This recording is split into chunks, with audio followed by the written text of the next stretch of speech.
the paint thing, was that before or after you killed Apollo Creed? Do you get that ever? I don't. Yeah. I get Vanilla Ice a lot. Yeah. Vanilla Ice. I was going to say. I'm getting some big Dolph Lundgren, Ivan Drago vibes over here, dude. I'm like, almost on like an alarming level where I'm like, if I were You got the Revamped Rides crew. 3 years ago. Okay. And then started Revamped Rides. Just been busting my ass with that for the last 3 years. I didn't realize it'd been that short of time. Yeah. Yeah, you burst onto the scene then. and then How take long all do the you glory. think you'll need to be in business before you do a Roadster Shop chassis under one of these builds? I just need a customer that's ready to pull the trigger. Goes for it. I knew it was coming. I only ask the questions that I'm interested in.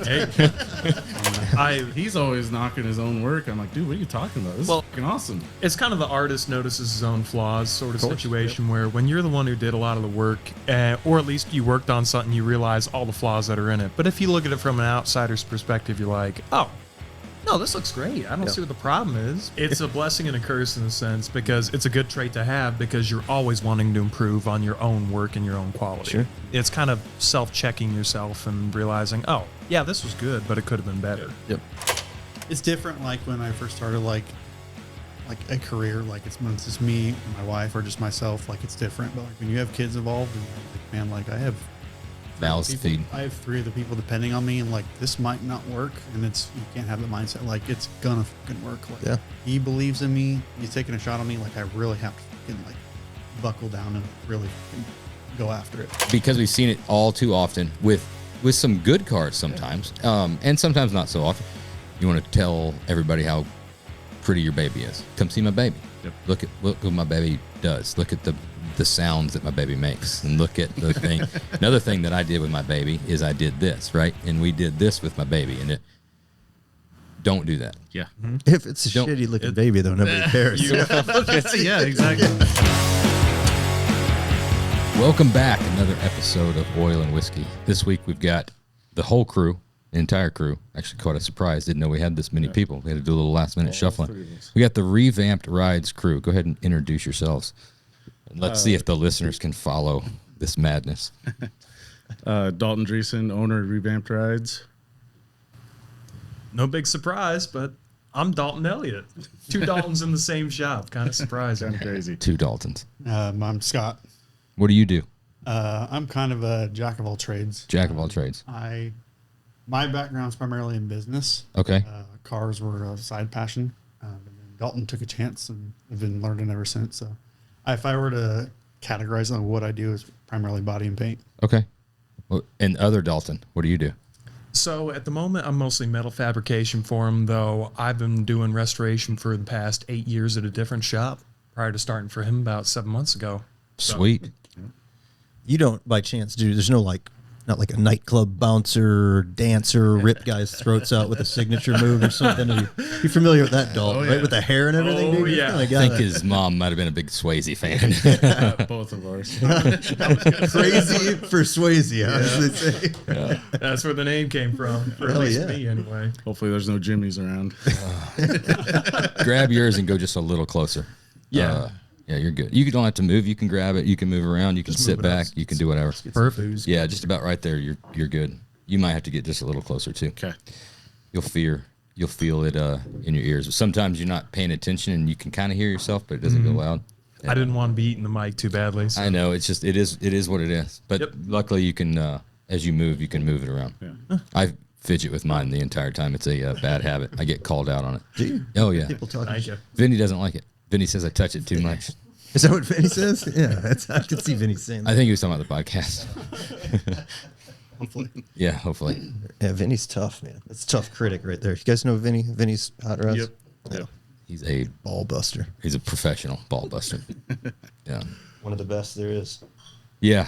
Guys, really appreciate you guys coming out. Well, thanks for having us. Yeah. Thanks for having us. So yeah, I know it's a little bit of a trip, but they're always better in person. And this is one I can't say it's the only one, but one of the rare ones that I remember that was you guys were brought up as a on the gas, and now you're on here as full blown gas. Yep. So that was great. Paul from Dutch Boys. This was his on the gas. I think one of the other ones was Buddy from Type 1. Yeah. Okay.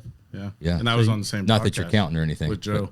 You, Joe Vanis. yeah, yeah. That was his shout out. Yeah, that was his shout. Yeah. You guys are fan favorites. And we've never met before. I mean, No. I've come across you guys at Yeah. the show. Obviously, it's We've been hard to your parties. So. hard to miss you guys when you're rolling around in that T-Bird. I mean, that thing's a hell of a statement piece. So I'm very familiar with what you guys do. I just never met you dudes. Yeah. So you've been to the parties? Yeah. Yeah. Oh yeah. A couple of years. Oh, there's a good video of us. dancing. Oh, it's Yeah, I a good feel video. like- You don't remember the hair? That's what I feel This like I is would the have guy remembered. with The the hair hair. would have definitely made the video. You're going to have to send us that video. And that right now is a good time where that gets plugged in for sure. I'm having hair envy over here, dude. I should have worn a hat. Today.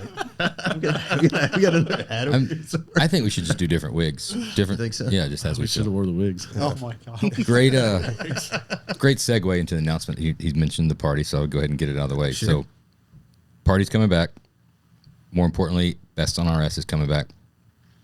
This is a call to action for everybody that's listening or watching. You need to go to roadstershop.com/SEMA26 and go ahead and register for Best on RS, and or you can get on the wait list to be notified for tickets when they go on sale. We had quite a bit of an issue last year with them selling out and then selling out again and then selling out again, and still was people that said, I didn't know anything about it. Nobody told me. Like, well, you've been here for the last 3 years, and you know. So There's but always still going to be that group of people that show up at the SEMA show. Like, you guys doing like a party or something? I get You it. got to get tickets. And this is- you just come. You literally just got to post a cut of him dancing. and it'll be there. Sold. Everybody's We're gonna come. paying for our sins, because how many times in the last 20 years where it's been an event or it's been thing, whatever, and it was no like filling anything out or doing stuff. It was kind of like, well, you just show up, like, oh, of course, you know. And we've made it difficult for so many other people, This is true. so we're having to pay for it. However, as this thing's continued to grow and get out of hand, it makes it it's necessary to go ahead and sign up and get those tickets, because it makes it really difficult. There's lots of rules and regulations in SEMA. I mean, in Vegas and a casino and like capacity, and they don't really understand the kind of hot rod. Just like, oh man, we'll figure it out. You know, it's So I'm just tired of getting my hand slapped. Honestly, I just would rather just. I'm glad you handle it. Do a great job. I'm just ready to get to it and get done. But roadstershop.com/SEMA26. Register for Best on RS and get on the waiting list or pre-notification list for tickets. And you guys coming back again this year? Yeah, that's the plan. Absolutely. Sweet. Yep. Looking forward to it. It's always We'll fun. probably all have the same hair. Yeah, I thought- think we're gonna wear wigs. You This better year. get started. You better get I don't started. have it. You have enough growth time, dude. You have to wig that up. So I know that you guys, I first noticed you guys when you're fabbing the Thunderbird. That's when you came on my radar, social media, Instagram. Like, oh, came out of nowhere. I know Josh Mishler's known you guys for a while. He speaks very highly of you. That says a lot. But he likes everybody, though. So I don't know how much it says, because he's a really nice guy. I've never met anybody that Josh is like, oh, yeah, fuck that dude. There's a few. Well, there's a couple. They popped in my head as soon as I said that. Which ones were you thinking of? This is you know what I'm talking about? Yeah. Is that the same one that popped in your head? Yeah. We can't go. One day we're gonna go there. No, it's not you. It's not you. God. I'm like, this one. So take us through this. Interesting. You've been here 7 months, but you've been in the industry for 8 years or so. Yep. You have a business background, and you're the shop owner. So there's a lot to unpack with all of this. Yeah. How the dream team was assembled. So take it back to that night that your mom was watching Roadhouse. and Out at the old Double Deuce. Well, that's where it all got started. great movie, by the way. Great movie. It is a great movie. Yeah, I mean, how far back do you want me to go? I mean, we try to go back to the standard, kind of like your first interest in cars Okay. and stuff like that, and then We also like to sort of work through the high school years to see if we found a lot of parallels here. You know, me and Josh had some accelerated classes, stuff like that, you know, throughout high school. And it turns out a lot of other guys did too. So it's just sort of fun to hear about, you know, how the progression. I like accelerated. That's the way to go. Yeah, that's what they told me. Right. I was fast tracked right out the door to go to another place. Yeah, where did the car bug come from? Was it something young kid, do you see something? Was it a family thing? How'd you get started? Yeah, it was more of a family thing. You know, dad was into cars. My uncle had a bunch of cars. Grandparents owned a Champion Auto store for a while. Cool. So, yeah, it kind of started there. Dad got me into the junior drag racing and all that stuff. I don't know if you guys have seen like some of my shop footage. Yeah. But there's a junior dragster on the Okay. wall, and That was one of was yours? one I That's raced. what you were Yeah. racing? Which is pretty cool. Yeah. So, yeah, I've heard some people like, "Oh yeah, you just bought that just to hang on the wall." No, I actually I raced it. Did you win some races in that? Oh, thing yeah. or what? Yeah. Yep, some track championships. and- Nice. Yeah. So What year was that? fuck, a while ago. Probably from like 06 to 09. That's a while ago. Yeah. I just had kids then. I had so- kids then, You dude. guys My are- kids are old enough to probably juniors, right? You guys are young bucks. Now. How old are you? 35. So you were like outlaw motors and stuff like that? No, we didn't do any outlaw stuff. Okay. Alcohol Briggs? Yeah. Yeah. Yep. So just mostly the 8th mile stuff. Yeah. So Awesome. How quick those things get moving in the 8th mile? they're limited to like 790 at like 85. Okay. So Wyatt needs one of those. He's just too. The time escapes you. You know, like you guys got any kids? Any of you guys? How old? 8-year-old and 11-month-old. Okay, so one's pretty fresh. Yes. But dude, it's like you have all this vision. When you're a car guy, you have this vision for like, dude, he's gonna be racing sprint cars. We're gonna do junior dragsters. He's gonna be on a dirt bike when he's 2. We're gonna start building a car when he's 13. You miss all those milestones. Like the timing, just because you're busy building shit. You know, work gets in the damn way, and then you look back and it's like, well, now it's gonna be kind of A real pathetic car. at 15 if I put him in a Briggs and Stratton dragster. No, right? that's It's like, too late for yeah, we got to go get like, well, we're like top fuel ready. You know, like we go right to the top. Yeah. Get a bracket car. Yeah. yeah. So through that, I mean, you're surrounded by it. You wanted to be around it, but Yeah. were you thinking you were going to do it for a living at that point? Absolutely not. Okay. But the junior dragster racing, you know, kind of got me into it. One of the kids' dads that we raced with, he owned some collision shops, and I didn't know what I wanted to do after high school, you know. So he asked Dad, he's like, "Hey, what's Dalton up to?" You know, and he's like, he probably said like, he's just fucking around partying, doing stupid shit, probably. Right. But It's probably accurate. that's probably accurate. No, like football, you're a Nebraska guy. Yeah. Isn't that what everybody fucking, you guys are all big motherfuckers Yeah. too. That's No, a sore subject. Is it? Basketball's a sore Yeah, let's not subject. talk Okay. about that. But no, he gave me an opportunity to come work for him if I went to school for it. So I was like, yeah, that doesn't sound half bad, you know, I'm interested in this stuff. So Yeah. sure, why not? And then by the time I graduated, he ended up selling his shop because he was going to give me, like, if I worked for him for 3 years, he was going to pay for my schooling and all that. Okay. And by the time Appreciate you talking me into that. yeah, exactly. So I graduated and he ended up selling the shop. So I'm like, well, shit, there goes that opportunity. Yeah. I was like, well, I'm still going to go down this path. You know, I Right. graduated for collision. And so I went and worked for a collision shop for about 2.5 years. It was a pretty high volume collision shop. You know, I think we did like 40 cars a week. Oh, yeah. And That's getting it. yeah. Yeah, no, it was really good to be in that environment just to kind of get the pace, you know, get the repetition. Yep. I think that is a good route for people to start in, you know, just to kind of get the basics, you know. I agree. We've touched on that quite a bit. You got to have just enough of it, but not too much. Yeah. If you stay in the saddle too long, it can ruin you. Yeah, I got out probably about 2.5 years into that. Yeah. So, which It's is a good. pivotal point. Like it's Yeah. I see what maybe we could be doing, or it's I'm going to go chase that book time. And Make some good money. in 10 years after that, it's hard to break those habits. Yep. Yeah. No, so that's kind of how I got started down this path. Then the guy I went to school with, we ended up starting a restoration shop. You know, we were doing side work this whole time. Right. We were, you know, just wanted to do paint and bodywork, that kind of stuff. And so about 2.5 years into the collision thing, we finally had enough work, you know, logged up for me to jump into that business with him full time. So we did a 50-50 partnership. And I think I was in that for probably 8 years or so. When you talk about restoration stuff, are you doing, I mean, is that like local dude's got a muscle car, needs it painted. Yep. Sort of Exactly. wham bam type You know, stuff. a lot of the early stuff was those guys would bring us a car that they were assembling themselves, you know. So we're just doing the body and paint work, maybe a little fab stuff here and there, Yep. you know. Floor And then- pan here and there. Yeah. Rust repair, Yep. that kind of BS. Then it kind of evolved, you know, where one guy wanted a motor swap. It's like, fuck, we could do that. It's no big deal. And then it got into suspension stuff and like, hey, can you fabricate this or that? You know, it just kind of evolved Yep. into what it is now, you know.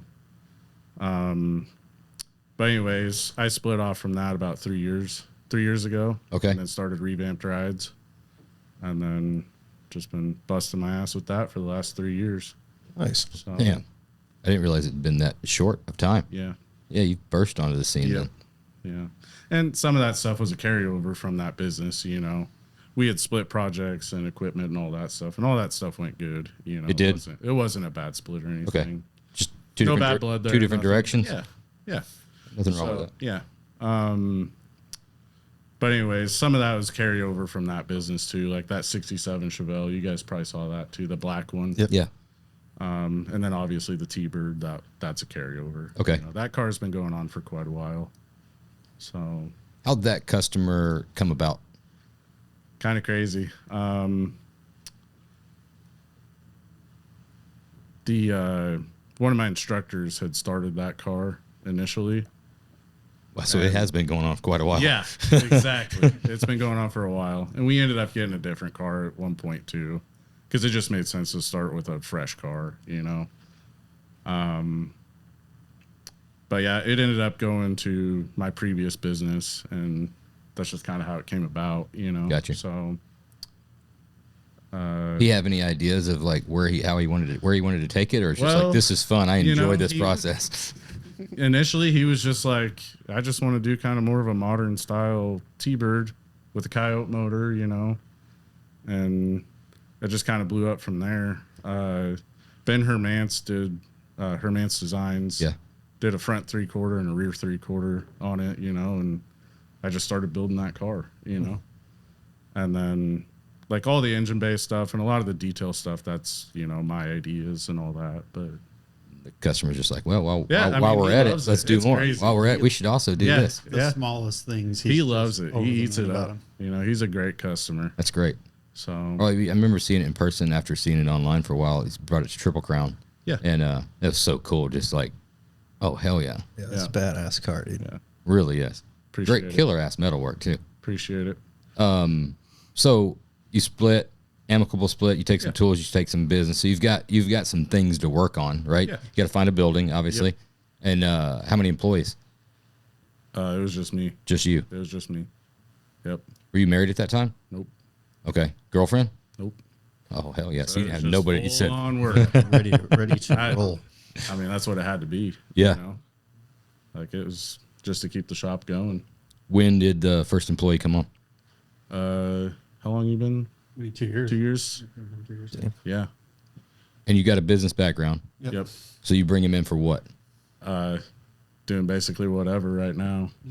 Like, I just need the help. eventual goal is to get him into some of the business side. Yeah. But I want him to learn, you know, the kind of the process. Like I can't just throw him in there like not knowing kind of how to build a car. You know, I can't talk to customers and be like, "Hey, you're getting built for this." Like, what's that about? Like, I have no. Yeah. I wrote it right here. You can just, Well, it says right here. Just pay the $10,000. right. Well, that's some forward thinking to do that. But at the time that you hire him, there's no right or wrong answer. But I'm just trying to get in the mentality of, hey, I've got 3, 4, however many X amount of jobs, and it's just me, and I'm working can till can't, right? Yep. I ain't got nothing else to do. I'm doing this. Yeah. Are you saying I need more help in here because these jobs are never going to get done? Or you're like, hey, if I can get them, I can train him, and eventually, hey, 2 people billing hours is better than 1, Yeah. or all the above? Kind of all of the above. I mean, I had some work that he could handle on his own, you know, right off the bat. And then it was just like, well, I'll just train him as we go. Yeah. Yeah. And I mean, he was looking to get out of where he was at, and it kind of happened faster than we both thought. Yeah. So I was working up in York. I was a painter, and I just got thrown into that. Our painter just quit. And I was like, oh, I'll fucking try it. And I was actually really good at it. And No training beforehand whatsoever? No training. I mean, when I tell you I had no training, like I'm comfortable with my ego to say that I'm still kind of an applicator, not a painter. Like I can do it, but I don't know the ins and outs of it yet. So Okay. like, I know what I told Dalton when he hired me, like I know what I don't know. Yeah. And I've been very upfront about that. The paint thing, was that before or after you killed Apollo Creed? That's after. Do you get Dolph. that ever? I know. Yeah. I get vanilla ice a Do lot. you? Yeah. Vanilla I was ice. gonna say I'm getting some, Ivan yeah, Drago. I'm getting some big Dolph Lundgren, Ivan Drago vibes over here, dude. I'm like, Yeah, it's almost usually on like an Vanilla alarming Ice. level where I'm like, If I wore a flat bill, yeah. Vanilla. I could see Vanilla Ice. Yeah. I go right around the white Mustang. That's right great. So Yeah. he has the white convertible and Fox body. really? Dude, 91 drop top, 5 speed. Yeah. it's it's That's a y'all cool kill car it for around a town. young man. Yeah. It's fun. I like it. I bet. Who wouldn't? So you get thrown into the painting position. You're actually pretty good at it. You had no prior training. You don't know what you don't know, or you know what you don't know. And he's talking to you about a job at that point in time? Or like, hey man, it'd be great to get you down here. A mutual friend of ours, a guy that has a shop out in our area, he had just mentioned me to Dalton, and that I was highly detailed and just our personalities, I guess, were probably the main driving factor, Okay. which has worked out really well.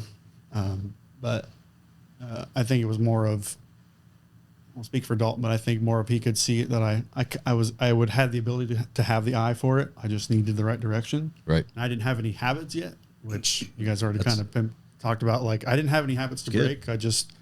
I was taught wrong on certain things, but I made it work. And now it's just, there's still some things like I painted a car the other day and I'm like, do this drop coat. And he's like, do you always do it that way? I'm like, yeah. He's like, well, you don't do that in water. I'm like, well, I've done everything like that. but it's been really good.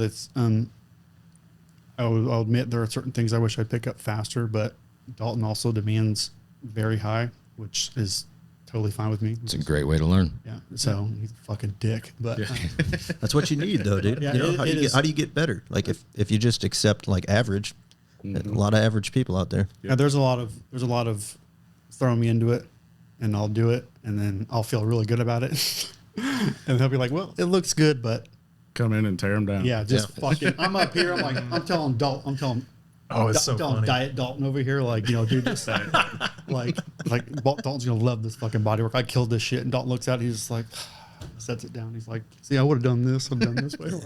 He leaves. I'm like, what the fuck? Dude, it's important. What's most important is to be able to take that, right? Oh, yeah. Like, you know, giving it out is one thing because there's plenty of people that are ball busters, but being able to receive that and then improve rather than just like, you know, get your feelings hurt. Yeah, That's I how you, If you can get outside, if you can take the feelings part of it out, Yeah. that's the only way to do it because it's a waste of time the other way. Because if it's just about feelings, then he's going to always pull a punch, right? And be like, hey, really great job. On the next one, try this. Yeah. Well, then it takes so many jobs to incrementally start getting better versus just take the feelings out and be like, no, it's not right because of this. Or it's okay, but you still got to fix this, this, and this. Yep. Because it's not about like, you shouldn't have to feel good about yourself along the way to learn. You should just learn. Yep, I'm not out to prove anybody wrong. I'm out to prove Dalton right. Like he made a good choice. Like he will never be as hard on me as I'll be on hard on myself. That's the way to look at it. I mean, he cares about it, you know. I think that's why every once in a while he takes it to heart. Well, I'm sure you he's probably- just trying as hard as he can. You come do a in good job. in the I'm morning. gonna tell my wife like I fucking hate working here. It's a fucking dick. this guy's an asshole. He still shows up the next morning, though. Well, I'm sure you do. You do like we do here. You start the morning off with like words of affirmation and tell everybody how great of a job that they are, and you guys are awesome. I'm telling you what. Like you came in, that shirt looks amazing on you today. Let's rally the team and get after it. Right? That's what every shop does, right? We start the day with don't know, if let's we find see out. each other in the parking lot. We see each other in the parking lot. Doesn't matter where we're at in the shop. The first thing we do is flip each other off.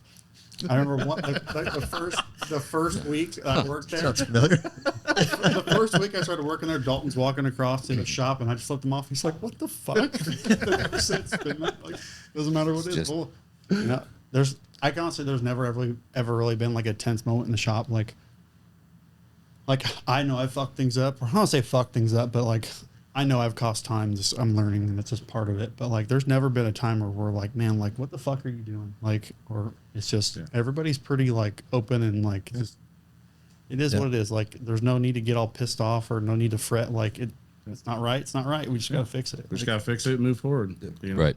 And talk shit about when you leave. Yeah, exactly. Yeah, that's important. That's good. I mean, I can see you guys definitely have a good dynamic between you, which, me and Josh, I think, similar. The morning usually starts off with something like me flipping them off or something, but Or saying things we can't say on this podcast. yeah, this podcast is pretty loose, but even those things we can't. We certainly can't say those, but it helps. When you're chasing like the common goal of making something badass and trying for perfection, it's so much easier to just cut the nonsense out. And that's what works between us, because he'll walk in the hot rod shop on something that I've been working on that I'm like particularly proud of. I'll be like, no, the fuck? And who the fuck thought that was a good idea? Like, well, I don't know, it kind of looks cool. But, and I don't know if you feel this way. I know, and I've said it before, as much as I joke and complain about how it hurts my feelings, right? And it's funny, but honestly, it makes real positive or just normal talk that much more valuable, because I don't trust most people that much anyway, and it's not that they're out to get you, but it's just kind of like everything's got to have a little flavor on it, right? It's either over exaggerated one way or the other, right? So you're always trying to read between the lines. Well, if it's honesty, no matter how hard that is, or busting your balls, just having fun because it's, makes you fucking stronger and tougher. I guarantee you fucking Swayze has thick fucking skin, right? And that's just the way it goes. But when there is like hey man, that shit looks fucking awesome. You killed that. It's not just, oh, I feel like I need to say something nice today. Like it's genuine. It's like having a father that's never told you you've done a good job, and all of a sudden he does, and you're like, well, thanks, Dad. That's what it Really? That's what it feels like. Almost brings you to tears, right? You promise? Like really, really good? I've been there 2 years. I've got 2 compliments. Oh, you've got no hangs on I that. hold on to those. But dude, they mean something, right? If Yeah. you walk by every time, it's like, okay, good job. When it really wasn't, then it doesn't mean shit. It's not helping anybody. He did like a month ago. He said I did a good job. And I looked at him. He's like, I gave you a fucking compliment. I'm like, well, I'm not sure. I was like, just fucking take it. I'm not sure if it is. Don't make this into something fucking weird now, dude. Just Yeah, take it's it. like, never mind. I take it back. Go back to work. Hang out later now. Yeah. No. Did we just become best friends? So that's where we're kind of at. Where do you come into play? Obviously, 7 or 8 months ago. So I'll kind of take it back to when I was in high school, and I was caught up between 2 different passions of mine at the time. So Playing guitar. playing trombone, funny enough, and singing in show choir. I was a music ed student. Really? Yeah. No way. Well, you project really well. No way. Like, Well, and So I- he does. kinda He's got a have public that just a speaker. little bit. He's got a So- public speaker voice for Yeah. sure. Yeah. So I did show choir for like 4 years. I did band all throughout middle school, high school. I even got scholarship money to go to college for it. I'm sorry to interrupt. No, There's when there's questions to be asked, there's questions to be hey, asked. ask away. Explain show choir, because it sounds like it's just regular choir that's trying to be made something that it's not. Like, what's the difference between choir and show choir? Choir is going to sound the same whether you're looking directly at them or whether you're closing your eyes. Show choir has a lot more pop because it's dancing along with singing at the same time. Okay, So- so like So imagine like a musical style thing. Like yeah. So imagine like 50 people, 25 girls, 25 guys up on a stage at the same time with a Yeah. live band, like a 10-piece band behind you, playing about 3 songs for about a 12-minute run, give or take. and then you're doing And- jazz hands and all that whole kind Oh of thing. yeah, you're dancing around like a fool, and you're taking your partner and you're swinging her all about on the floor, and then you do a ballad that's I so wouldn't. slow. I wish I wouldn't ask. Everyone's honestly. trying. Big ordeal. But either way, that's kind of where everyone in my life at the time had told me, that is you. That's You're going to passion. showbiz. Oh yeah, you got a knack for music. This is absolutely what you have to do. And for a long time, I did believe that, and I ran with it. But cars was always another big passion of mine. Like back when I was 18, I was building my first 351 Windsor. I'm a big Ford guy. I got 3 Mustangs at the moment, 68 Cougar, a couple Ford trucks. Most show choir guys are. His parents don't know yet. Whoa. Oh, it spiraled. It spiraled really bad. That's a dangerous comment there, dude. I didn't say most Ford guys were. I said that's going to take a lot of heat off of the shit I've said. At this point in time, I can't beat the allegations, so I just lean into it. They give me so much crap for that. Oh, it's awful, but The first week, Dalton was like, please don't make him quit. I did because he's doing such a great job. I'm like, fuck, dude. oh yeah. Got to keep him around. Well, you're building a 351. Where did it start from? How'd you get into car shit at all? So I had a buddy of mine back in high school when he was 15. He somehow convinced his parents to get him 70 Dodge Dart. And we rode around because he was a little bit older than me. Yeah. And I was like, oh, I got to get a classic. My dad had an 81 Firebird, so I was big into Firebirds. I wanted a Pontiac, but there was a good 68 Mustang that popped up on Craigslist at the time. And I was like, oh, I can buy this. And so somehow I suckered my parents into letting me buy it. Sweet. And it was all downhill from there. Got you hooked, huh? Yeah. But pretty much, I had the car itch for a long time. It still kept scratching even when I went off to college in Lincoln. And while I was in college, I accidentally stumbled into a part-time job at a different body and restoration shop called Autocraft out there in Lincoln. Oh, yeah. Free shout outs. So, Shout out. Yep. So, kind of older guy. He's a little crass, I will admit, but he's the one who really got me into the bodywork side of things because I was really good at mechanical, but the bodywork, I had no clue whatsoever. But he was a late 50s, now early 60-year-old man who just slowly taught me everything I knew over the course of 8 years to the point where by about this time last year when I was in his shop still, it was like I had a hand in everything that was going on. Most of the cars that were coming out of that shop were painted by me. It was most of the metalwork, and he was a fantastic teacher. That's awesome. It was the kind of knowledge you almost can't gain sometimes from going to school and getting an education. So you went to University of Nebraska. I did. And Okay. I dropped out after about a year and a half of doing music ed. Okay. So, I was going to ask. So yep. And music. I was doing that part-time in college. Then I realized, well, to hell with this whole college thing. I love building cars more. So my passions kind of flipped. How did the family take that? My mom was a little less understanding, but she was like, you know what? You got to chase your dream and you got to do what you got to do. It's good advice. My dad was like all for it. He was like, hell yeah, just do what you got to. Mm-hmm. And it was a couple of years back, we got a new body supply guy who stopped in, and I became friends with him pretty quick. And he invited me to a Halloween party. He said, hey, you got to meet my other buddy, Dalton. And I'm like, you know another Dalton? And so instantly when I met him, it was like we hit it off just right out the bat. So That's awesome. and we were talking for, it had to have been at least a couple hours.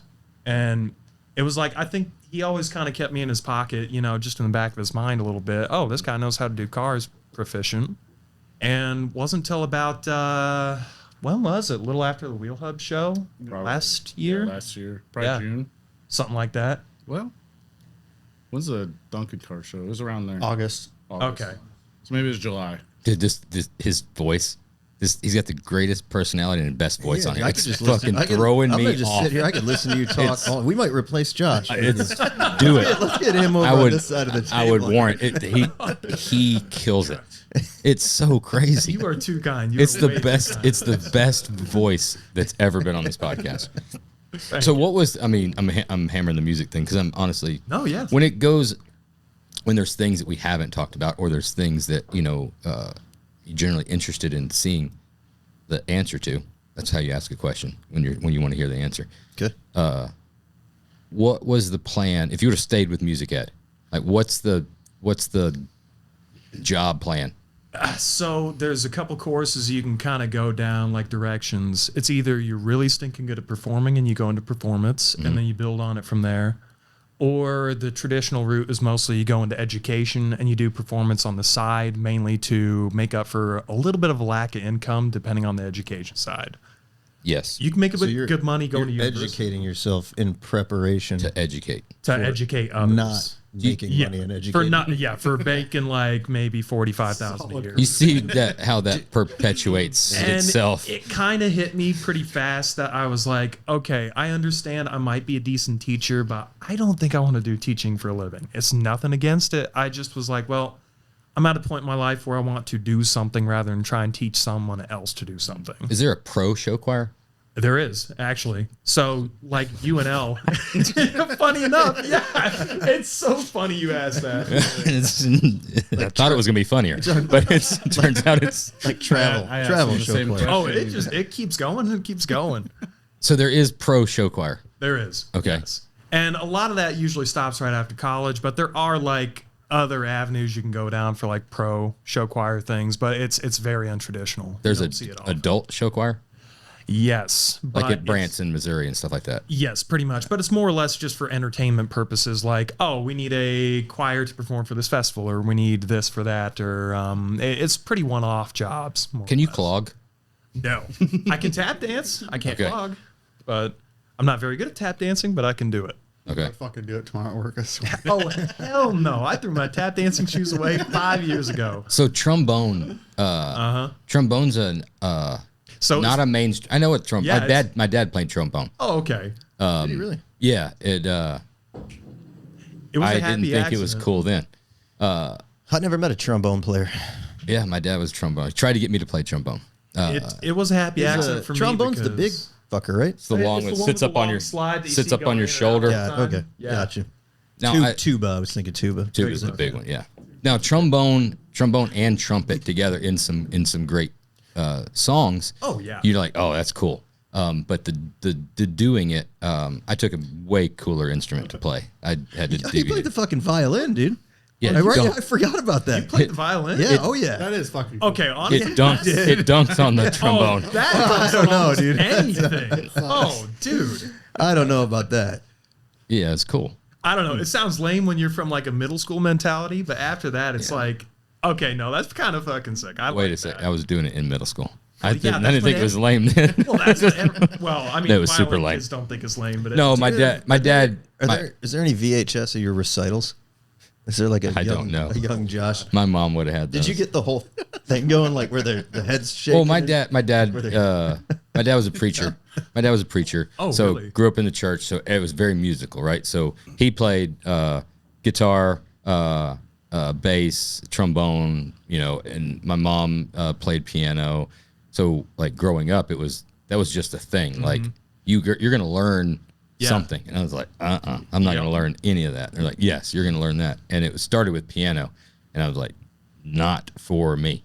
Now, getting older, you look back and be like, man, I should have just learned how to play piano. Because that comes in I know. pretty handy. It sounds a lot like the Johnny Cash, June Carter thing, except like minus the whole cool part. Yeah, You. you've got it figured out. It's exactly like that.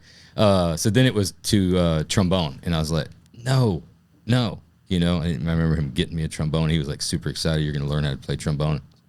Not for me. Not about it. Then it was at school. Like there was it was violin or cello. I was like, no, violin sounds pretty good. It's smaller. Like you can take that. And then it was one of those things you kind of take a liking to. And I did it probably 3 or 4 years, and really had a. There's Do you have a nothing knack for it? I did. I had a knack for it, and I enjoyed doing it. It was the first time that I actually enjoyed like practicing or learning an instrument. You should get back into that. There was Be like a nothing. good No, stress dude, relief. back then this had to be in. This is like late '80s, Okay. 86, 87, 88, and you had like every time you went and did a little thing, like it was, you had to dress up like a little bow tie and do the stuff. Such a dork. Such a Still do dork. that. But I really enjoyed doing it. I can't believe you're telling me all this. I don't. It's the truth. I don't care.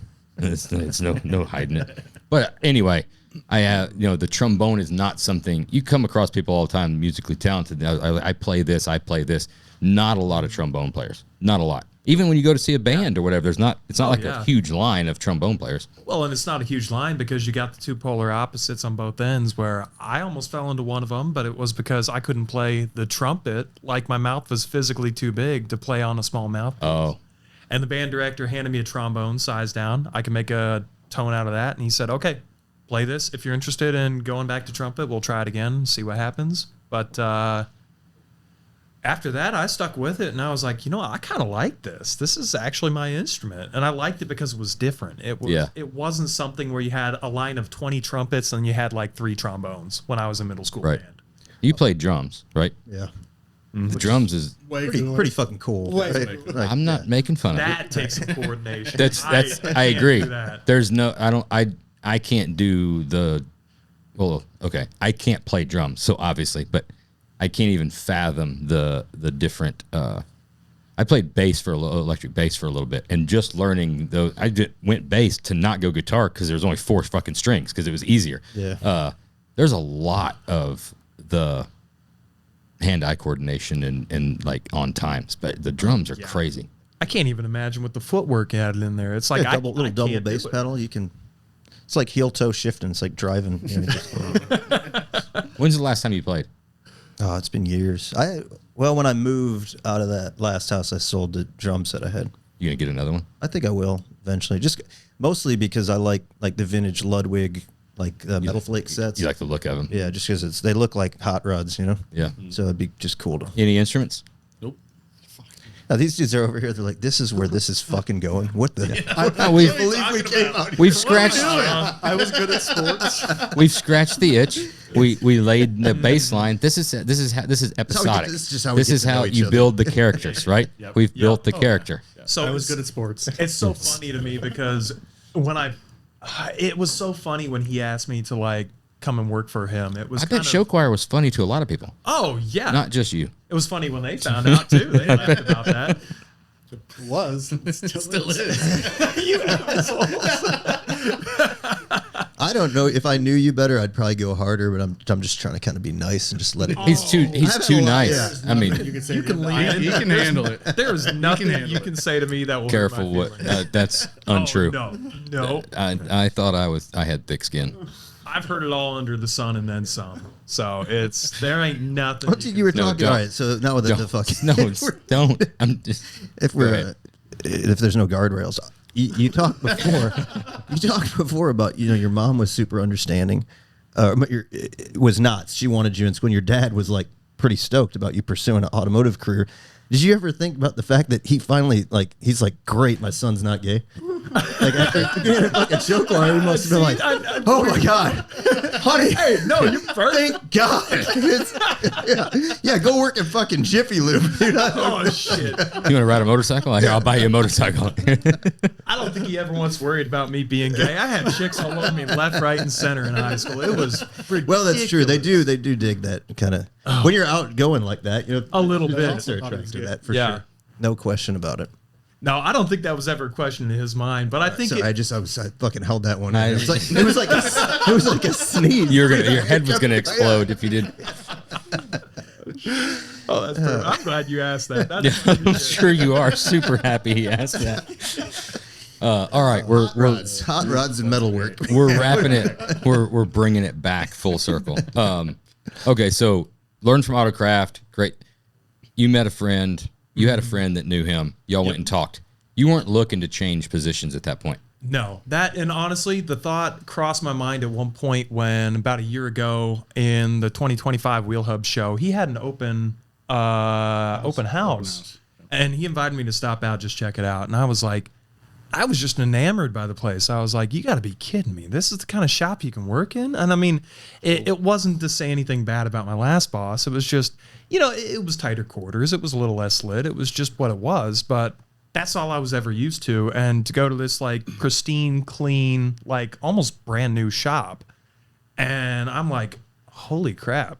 Like, you can really build some serious stuff in here. And he really was building some serious stuff. Like, talent levels I never thought I could attain. And to be honest, I never thought that I was even good enough to be working in a shop like that. It wasn't until a couple months later that he finally called me up and he said, hey, I'm kind of over my head in work at the moment, and I'm really looking for another guy who's like proficient. Would you be willing to come and talk to me? And I was a little bit adamant about not going to talk to him at first because I'm like, well, I got a good thing going here. I don't know if I should or shouldn't.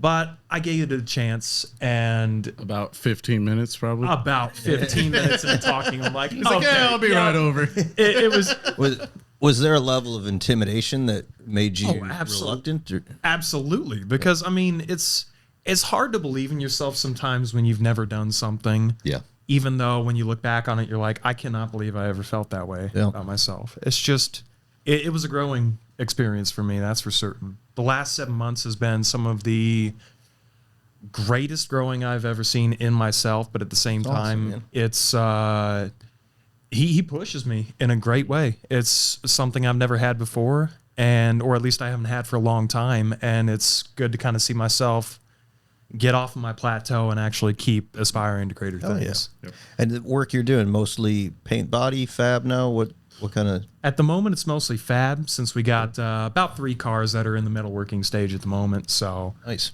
Yep.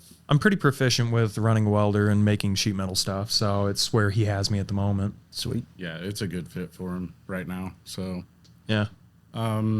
You're doing some reassembly and stuff yeah. like that for a while. Oh yeah, I was doing wheelhouses and quarters and frame rails and floor pans and you name it on like classic first gen Mustangs, because we did a lot of Fords. Yep. So that was what I was used to. But working on GM stuff, it's pretty much one and the same.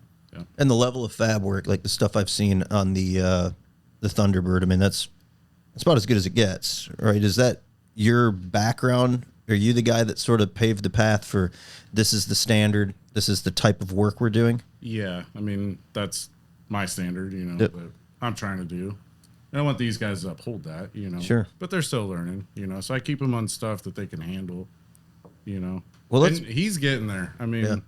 I think he's got a serious future doing that kind of stuff. So Back up. The good thing is we have to tell him that too. Yeah, you got We have to tell him that. he's always knocking his own work. I'm like, dude, what are you talking about? This is fucking awesome. It's kind of the artist notices his own flaws sort of situation where when you're the one who did a lot of the work, or at least you worked on something, you realize all the flaws that are in it. But if you look at it from an outsider's perspective, you're like, oh, no, this looks great. I don't see what the problem is. But I mean, yeah, you look at that kind of stuff and how do you get better? If you make something, I mean, you're 7-8 years into fabrication. If you build something that's just the greatest and you view it as the greatest, you've peaked. Like how do you get any better than being the best? Yep. If you, in your mind, you're like, that's as good as it gets, well, then it is. Like, and it might not be that good. So. It's a blessing and a curse in a sense, because it's a good trait to have because you're always wanting to improve on your own work and your own quality. Sure. It's kind of self-checking yourself and realizing, oh, yeah, this was good, but it could have been better. Yep. It can always be better. Absolutely. I mean, within reason.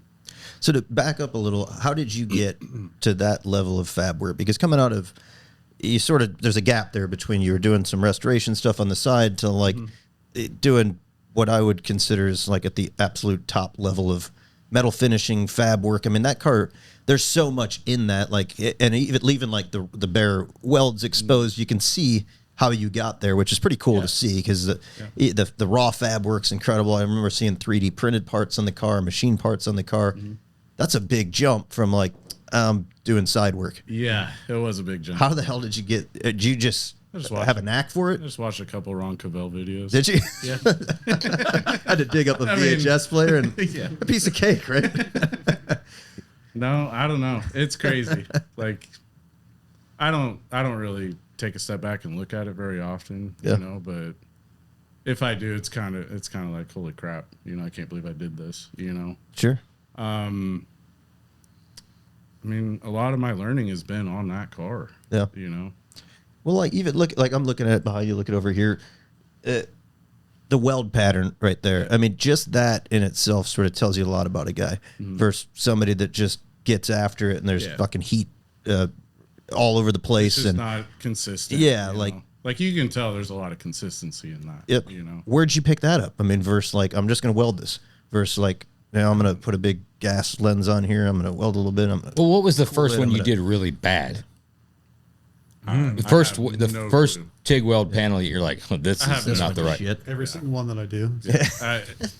There was a lot of bad, in that journey. Yeah. I mean, I've thrown away probably as many panels as I've kept, It's just how it goes, Yep. I tell these guys, like, you can't just take a class and know how to do this stuff. You gotta screw a lot of shit up in the process. Yeah. So, I'm doing really good on that. that's just part of it, though. It is. Like, Yeah, the most.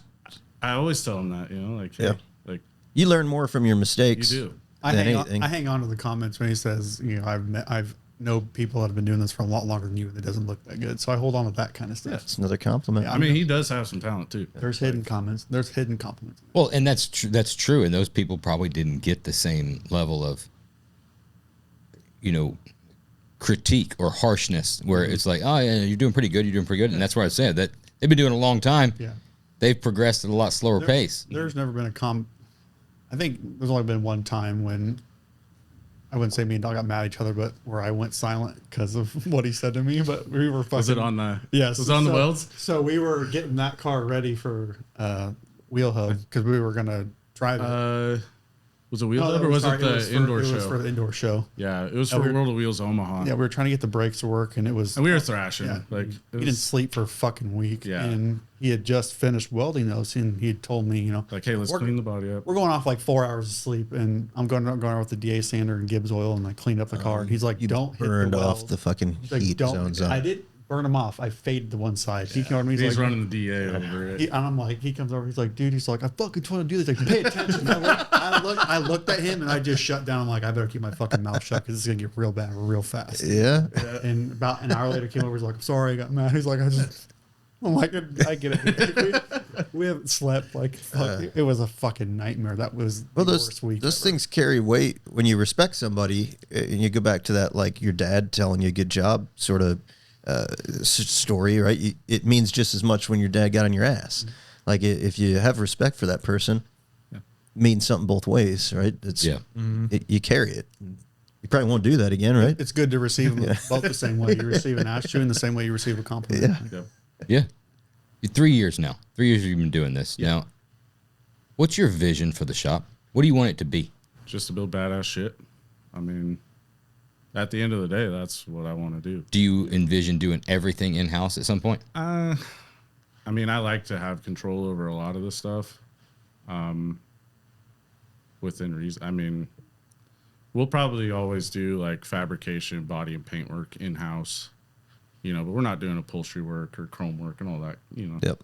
Same thing as you guys. Yeah, there's some stuff that It just just doesn't make sense. right. Yeah, I think for me, engine work's one of those things that will just never happen Yeah. here. It's just not. There's too many people that are too good at it, and it's too important of a piece of the car build to try to like decide you're just going to learn it. Yeah. And it's more efficient to just buy a motor from those guys that know what the hell they're doing. Oh, yeah. And then dress it where you want Just it. dress it up. Yeah. Yeah. And then How take long all do the you glory. think you'll need to be in business before you do a Roadster Shop chassis under one of these builds? I just need a customer that's ready to pull the trigger. He fucking just goes for it. I knew it was coming. At I some only point. ask the questions that I'm interested in. If the trend's going like it's going at the moment for as many A bodies as we do, probably next frame, to be Yeah, honest sweet. with you. Yeah, it's probably soon. So Yeah, I mean, even at the let's make moment, it happen. we're kind of kicking ourselves on this 70 GTO we're doing at the moment, where it's like, if he hadn't started that build about like, how long ago? it was probably a few years ago. 4 or so, maybe. Yeah. Yeah. And I mean, it kind of spiraled into what it is. We were in business then, too. That's Were you? Oh, yeah. Yeah, we've been in I business must for a not while. have heard of you at that time. Probably before the podcast. This is what did it all. The reason we know you. This is what did it all. Absolutely. Just because Paul shouted us out. Yeah. Pre-SEMA party, pre-podcast. Yeah, it's inception. Yeah, I mean, that Pre-SEMA car, party. That's what we should have done. It's pre-SEMA party. that car kind of snowballed, It was gonna I get it. It was going to be a restoration originally. Yeah. But then he sees the Chevelle and he's like, oh, that's a badass interior. I want one of those. I'm like, well, we can't just put a badass interior in like a restored car, And then it just kind of snowballs from How are you on the customer side? I think that's a good. I was just curious to the same thing. Go ahead. You ask your version then. You want me to? Yeah. Well, yeah, I'm thinking probably the same thing you're thinking. As a younger shop, how does that interaction with the customer go, and how do you prepare him for the thing you want to do versus the guy who he maybe thinks he's bringing a car in for a restoration, or he's going to put an LS in it. And we're going to just like hop it up. Yep. How do you handle that guy, and how do you set the expectations? I mean, I would handle it way different now, because I have stuff to show for it now, Yep. Whereas 3-4 years ago, I didn't have much to show for. Right. And it makes selling that to a customer way easier when you go back, hey, like, do you want this Just a badass little fucking closer. car here? I want everybody to hear this. Okay. Yeah, I mean, that kind of stuff evolves. I'm still learning. Well, that's that. I would approach it way different now. I'd be like, hey, we're not using what you bring in for parts, like Right. That's exactly the way I was going to ask it.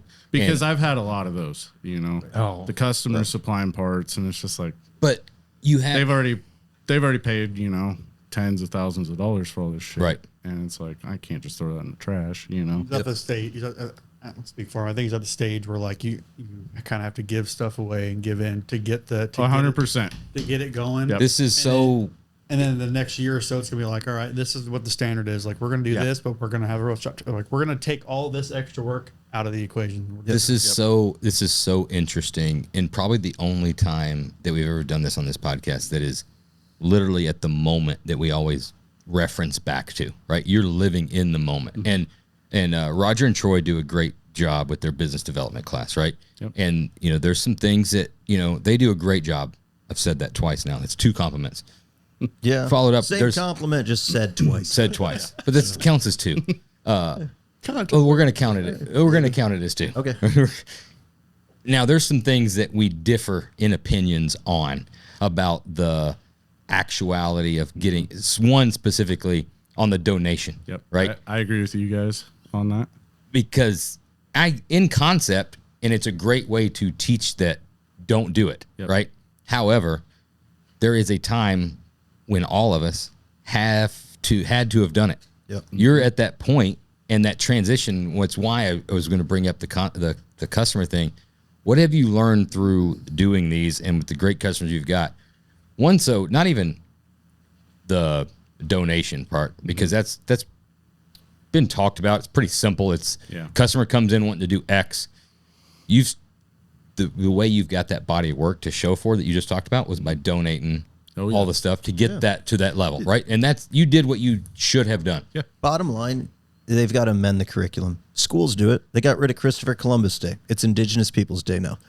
Roger and Troy, they're going to have to go back and just change it a little bit. Yeah. People forget. They're not going to remember that you said don't do that. Now just say do it. So And now, because we've talked about it. Probably the most covered topic on this podcast is specifically about it's your business card, right? Yep. It's the first impression, right? You can't explain to the guy that's looking at it what the guy's budget was or expectations and tell him, but you don't understand. Like, this dude's stoked with it. I know that this isn't what but he's happy. You can't do any of that stuff, right? You show up and you do your thing, and you're judged upon the last thing that you did. We've talked about that, but the handling of the customers through the process that's changed, where it's not even budgetary, right? Where it's just ideas, right? And now they're seeing something else, and they're like, well, hell, I didn't think I wanted that. I didn't think I wanted to pay for it. But now that I see how cool it is, absolutely would do that. Well, you know what that does to the budgetary side when it's a change in the middle of a build. What things have you learned for a new customer coming in? And again, you can't get ahead of your skis, right? So you can't come in and be like, guess what? Tomorrow, new fucking rules, new labor rate, and we're only doing this, this, and this. It's a transition. Even some of these customers, hopefully, are going to be repeat customers. They're like, this was so awesome, I want to do this. Yep. That's a lot of questions in one statement, but shit ton of questions in one. Just ask the question. Well, I talk long format. I apologize. So back it down and say, here's the question. He sum it paid up. attention. He's smart enough. He paid attention to the questions I was asking. No, he glazed No, over. Damn. Okay. Not assuming So now deliver it and just like, what things have you learned now dealing with a potential new customer or with one of these customers as a repeat customer to start a build differently now than you did in the past? I mean, just nailing down like what they want initially, like a lot of these projects have just kind of meandered along the way into what they are, it's, and everything snowballs. You know how these go. yep. And I think even if you nail that down at the beginning, it still snowballs, But I think my body of work is going to attract those customers that want that now. Oh, yeah. Whereas in the beginning, I didn't have that to show people. Yep. And I've had to give away a lot to get to that point. Right. I mean, you guys know this. Yeah. It's been talked about a lot. You got to build the business card. Yeah, You got to like build the it- body work. And then once it's there, It's easier to sell a vision. Girlfriend now? Right there. Yep. Girlfriend now? Yeah. Yep. Get all this donation out before Yeah. the marriage and kids and stuff. Just Yeah. get it handled. Speaking from You don't have to. You don't have to. I mean, you can just. Well, yeah, it'll still. I mean, anybody that's truly passionate about doing this, dude, as you get, it could be 10, 15 years from now, and you could be building yet another Thunderbird, and you might have some crazy ass new idea that you want to explore. And if you're on the gas and you want to be impactful, there's always going to be a time when it's like, hey, all right, dude, I'm gonna eat this one. Yep. You know, this. Friction to get after. Yeah, I'm gonna roll the dice on this. I think this is gonna be a hell of a cool move. Like, let's go for it. Yep. You know?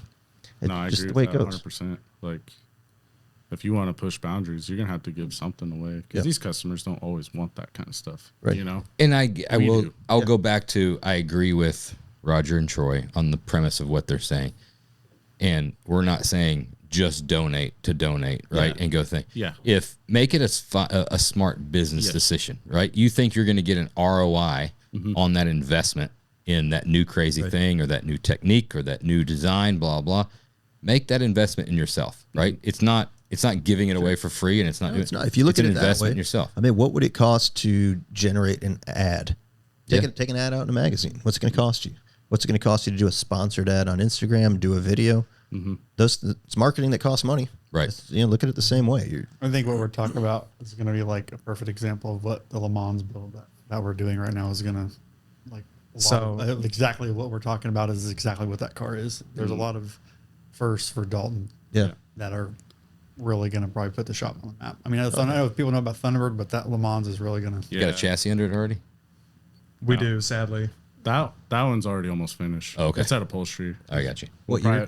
probably have it back in 2 weeks. What year is it? 67 Le 67. Mans. That's the one. It's out of paint with the bumpers fit and stuff Yeah, like that, right? it's got the tight fitting bumpers, the flush mount glass. Actually, there. yeah, flush mount That's glass. got that bitch and heat extractor kind of hood. Is that the one? Yep. Yeah. That's Yep. Yeah, and that's it. speaking of giving away stuff for free a little Oh bit. fuck! that I hood. don't even want to talk about that hood. great. It was But I your mean, idea, that's- wasn't It it? was my idea, but everybody talks about it. If I didn't do that, Right. I mean, It caught my eye. I mean, Yeah. looking on your Instagram, that thing definitely stands out. You're like, holy shit, that's Yeah. these guys know what the fuck like they're doing. it's got some style to it. Like When you get into something like that, is it just maybe are you underestimating the time it takes and at that point, what's going to yes, be? Yeah, absolutely. and then you got to I just had sort of no catch idea. up. Yeah, Uh-oh. Yep. But Look at them you started it. exhaust tips. What's that? Those are Goolsby low car exhaust Yep, tips. Goolsby low I know where car. those came from. Yeah, That looks slick, man. yeah. I mean, those bumpers fit tight. Hell yeah, they do. There's a lot of time in those. Damn. Who painted that? Actually, so this is kind of crazy. So the collision shop that I said I worked for out of school, Yeah. that's actually the owner's car. Really? Look at that come full circle. It's crazy. Huh. So Must have made you feel good. yeah, well, I if he mean, would, it's if pretty he cool. wouldn't have sold the place, then he wouldn't be afforded to Yeah, buy I know, this. right? Now he still owns the shop. But anyways, they did the paint work on it. We did the body work and all the fab and all that. They sprayed it. Yeah, they sprayed it. So it's kind of cool. It gets them involved in it. It's really cool. Yeah. I mean, initially it was a father-son project. Yeah. It really was. And it kind of snowballed. Yep. Dude, I love that hood, man. Yeah. That It's- hood That's- lifts the car. There's been stinger in the background. plenty of attempts at that shape, but you got that thing Yeah. fucking Yeah, locked down. it's got the right curve. That's really cool. That's going to be the next one debut. Yeah. Yep. Where's that showing up? Man, we're trying to sneak it into SEMA, but fuck, it's tough. Yeah, It's tough. So we're talking to a lot of people trying to get it in there. So can't push for Triple Crown. Huh? it's still on the table. Yeah. So, yeah. Who have you talked to for SEMA booth? Mark Bowler, a few other people, Tim McCarthy. So, Hush Matt? yep. Yeah. We have a booth. Yeah. Yeah, it's for There you go. Uh-huh. trying to see if You guys want to donate? what kind of Every opportunity. would you think less of me if I didn't? Yeah, we're putting them on some whiskey Maybe. booth. Yeah, maybe. Yeah, some whiskey booth. Yeah. They also build Oil frames on the too. side. It has gotten exceedingly difficult to get a car Oh, it's placed at crazy. SEMA. I know. Really has. It, Everybody I talk to, they say the same thing.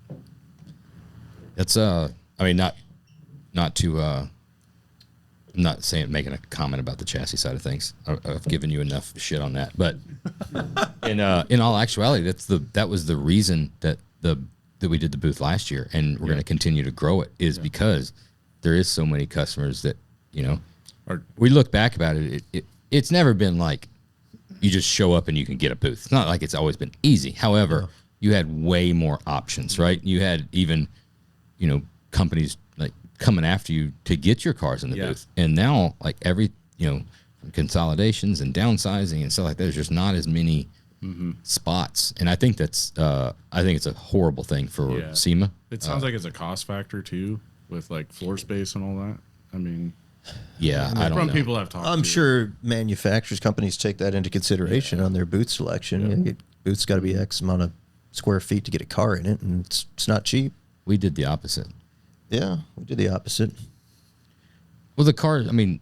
The cars are, to me, the cars make the show. We're all gearheads. You're there.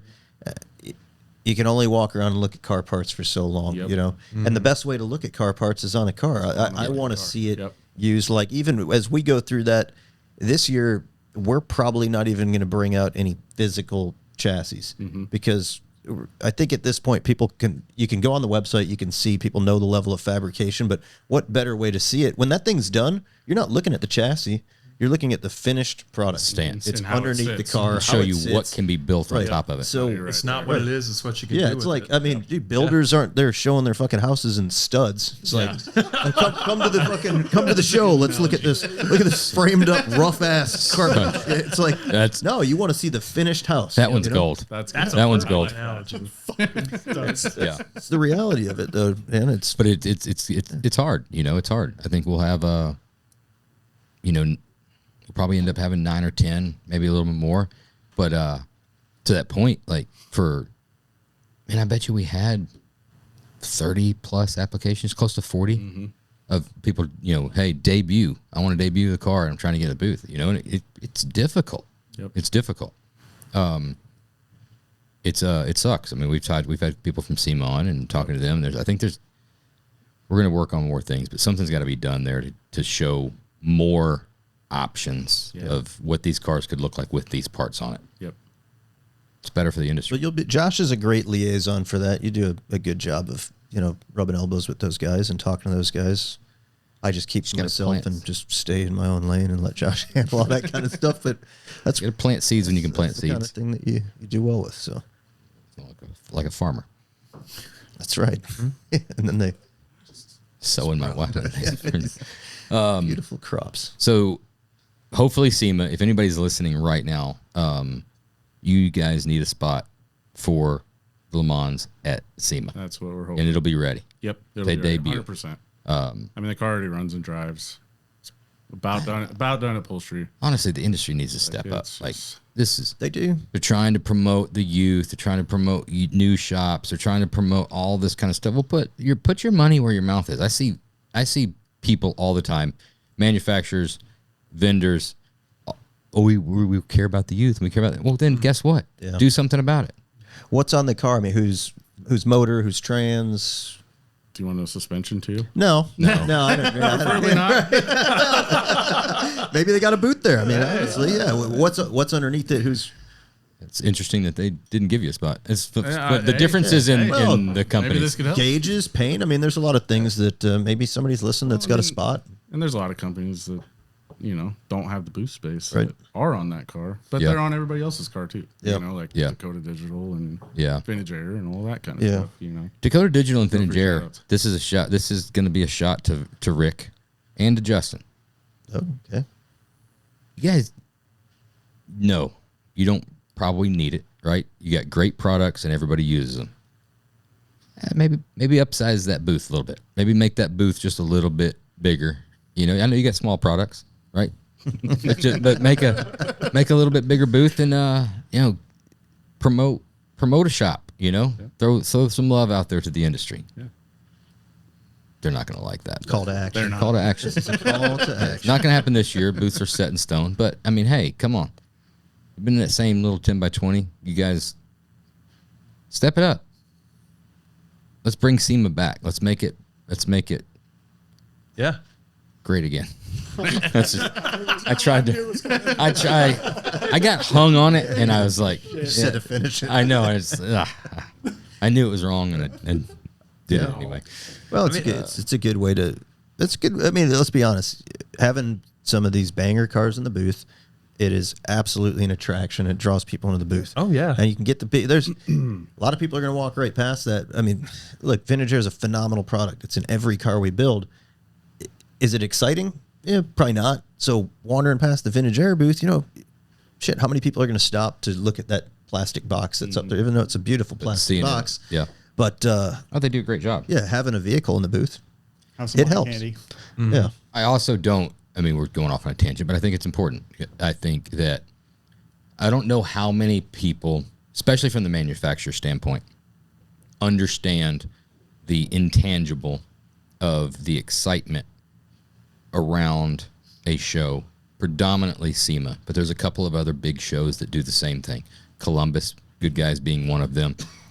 Triple Crown, absolutely doing one of them. What I mean by that is when you have the stars align, right, and you have a couple of vehicles in a booth, you have a debut or two, you have a customer that's showing his car and he's having a great time.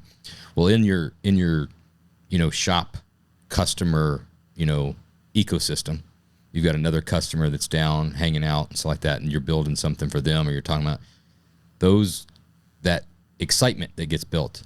And wow, this is awesome. I'm ready to run this back. And they start talking about the next build. And then they're talking about this guy. And then they're gelling with this customer and they're pumping him up and be like, oh shit, when yours is done, this and that. That feeds on itself and spirals out of control in the best of ways. And I don't know if other manufacturers that are in turn selling these products understand that kind of like underground, thing that happens.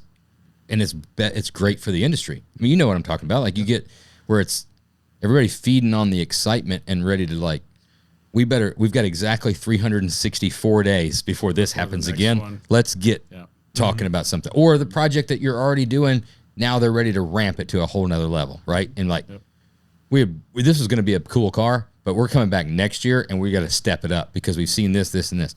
Yep. And in turn, customers is excited. He gets to live that. Let's face it, most of these customers are paying for that excitement anyway, right? Mm-hmm. And then more parts sold from all these manufacturers, more stuff to do for all these car builders. It's great. If you just have parts and parts only and no fucking cars, I know it's a trade show, but that excitement's not the same level. Nobody walks through and be like, fucking A, dude. Yeah. Not to pick on Vintage Air. Great fucking box. It's the technology that's what's in there. Yeah. But two or three of our customers that are all friends that are all having cars built aren't nudging the other guy and be like, oh, dude, you know what we should do is this, and this to put that in it, Right. But that'll get put in it when the excitement comes from something else. Yeah. Oh, you're right. Yeah, when they see the way that somebody integrated it, the way they grafted their controls into it, the way they modified their 3-knob controller, or, did these vents or packaged to, an AC evaporator somehow. Yeah. Vintage Air will sell more. I think that Dakota will sell more. Are you working on the backs? Has SEMA contracted you to help just fill this new space that they have there? No. To get everybody to grow their booth? No. But I think it needs to happen. Yeah. I'm not, I wasn't even planning on talking about this. It just went into it, I think it's better for everybody. It's the rising tide, lifts all ships. There should be more vehicles there. If we want to keep going and talking about it, there's probably enough spaces for the right vehicles there. Maybe there's some vehicles that... Oh, shit. But I won't go there, because everybody pays for their spot and manufacturer wants to put that in their booth. Sometimes it's just it's the marketing person that's in charge of placing a vehicle, You see that all the time. You're like, So that was a decision that was made. And they went that direction. He's smiling like he's experienced this. He's like, yeah, we've all been to SEMA. There's just a speed shop right down the street from us that just acts like we don't fucking exist. So what's the name of that place? Don't even. I don't know. What's the? It's good. we've pushed and we're like, what, 3.5 years into this. I know. I think they come on prepared. Josh has set just about everybody up. Are they pushing us into the? And who might that be? Yeah. And who might that be? That's exactly what I One was of trying these to days, do. you're gonna get somebody that's like nervous and just gonna answer it. Whoa, Oh shit! shit. Yeah. That pressured me. This shop's got a booth there at SEMA. Oh yeah, yeah. Very big. They do. They're very big. Oh, I know where you guys are at. Do they put any cars in their booth? Yeah, they have. Yeah. Did they have any in their booth last year? Not last I didn't think they did. They did. Do sign it to me. Write it on a piece of paper. You know where they're at. Yeah. It's a business been around for a long time. A speed shop. It's a speed shop. It's speed shop. Now we're getting there. Gotcha. I couldn't It's a do little it. slow. Dude. I'm a little slow today. It's been a long day. Yeah, we're all on the same page. Yeah, fuck yeah. They care about the community. Oh yeah. That was three. Well, yes. Well, we'll put it this way: they care about parts of the community. Sometimes not all of the community, but it is what it is. Hey, I think that this is what this podcast is for. It's calling to task. You know, it's for lifting up. It's for breaking down. Yeah. And Shaming people into doing the right thing. if that's what it takes, it's what it takes. What about the Thunderbird? Is there any type of timeline on that build? I'm not 100% certain on that one yet. Okay. We're just getting back on the fabrication on it. Hoping to have it done later this year. Fabrication. Okay. Move it into bodywork. So Got a color in mind? it'll still be a while. Yeah, dark maroon. Oh, So go ahead and throw it out there. yeah, That'll be good. it'll look classy. So Maybe like Grand National, Sloanaker. maybe It's a good card for that. the owners mentioned it. I'm like, I don't know. Do you want to finish out the bottom? I mean, it's going to take that to do that. Yeah. To do that event. Yep. You know. Yeah. So That's always a tough call. We got it is. We got a truck we're doing now, which is a very high end truck for a great customer, and we're at that sort of like tipping point. Like, Kick-ass truck, by the way. thank you, but he's sort of leaning on the I'm just going to drive the shit out of this thing, which he will. So it's not what he wants to do, the too. bottom's just not going to get Yeah. done to that level, which unfortunately it takes it out of that sort of genre of car. It wouldn't be eligible for anything like that. But at the end of the day, If like he likes it. that's what he wants, and it's honest. That's the direction we usually push. It's sort of our style is Yep. not to get overly, show car-y underneath. So You know what you could do on that one is full belly pan it I have some from ideas. start to, fully belly pan it. Like, and then like emboss. do like something a new logo. too, like over the control arm. Yeah, Nobody's done that. You just put like gap it out like a door gap, like around where the Around the yeah, control so the arms. control arm. Can Wow, I've never. That is smooth under there. Yeah, can't even see the chassis. Oh man, I'm curious with the car builds you guys are doing. I mean, the Thunderbird was very impactful. I mean, that car definitely caught my eye. It's noticeably badass, and It's caught everyone's eye. and it stands out. Younger shop like you guys, what's your vision, or what are you seeing? What holes do you see in the industry, or what are you trying to do different that's going to make you guys stand out from everybody? Because there's a lot of people doing a lot of good stuff. How There do you, is. how do you do it better? Fuck, dude, there's a lot of talented shops out there doing some awesome shit. I don't know. Or are you just I don't think you have focused- to be like you're just focused on totally what you different do. from everybody, you know? Yep. Like I don't want to put a 5-foot wing on that thing to be different. Yeah. Know? I want it to be cool. Well, you're not going to do autocross then, No, we're not with that car. because let me tell you something about Aero. I don't know if you guys paid attention to Columbus. Good guys.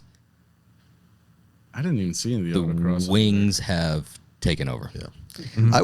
I couldn't tell, to be honest with The you. first one I saw, I thought was AI. I promise you. With all the construction that's going on there on those fairgrounds, I couldn't tell if those were work vehicles with scaffolding on them or actual race It cars is. intentionally done that way. I think we might have something. We might have something special coming for that. But that was surprising. Yeah. is the best word to say it. You've seen spoilers before, right? Oh yeah. Have you seen spoilers with spoilers? Spoilers on spoilers, like Cars. Yeah. You remember that fucking scene in Cars? Where you got Yes. like 5 of them stacked. It is no doubt that. Like, you got to be kidding me.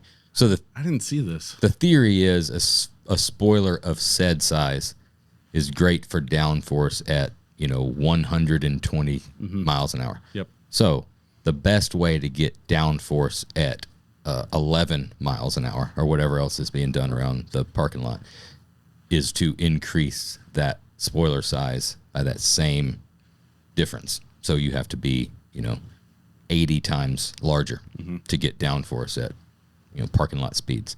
Because they're in a parking lot, Yeah. They're all racing for a spot, right?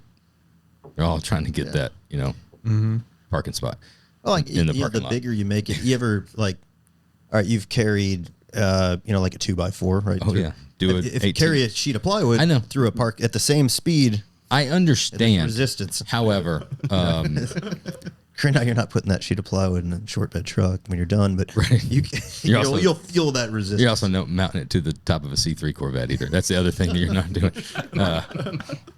You just haul that in the truck, right? Long or bed short truck, beds. Okay, we've Dude, there I was trying to be like all professional. I'm like, let's get some interesting information about how You this got is great supposed to run, information. and we just go back to being shit. No, but I think that it is interesting, like what you're saying.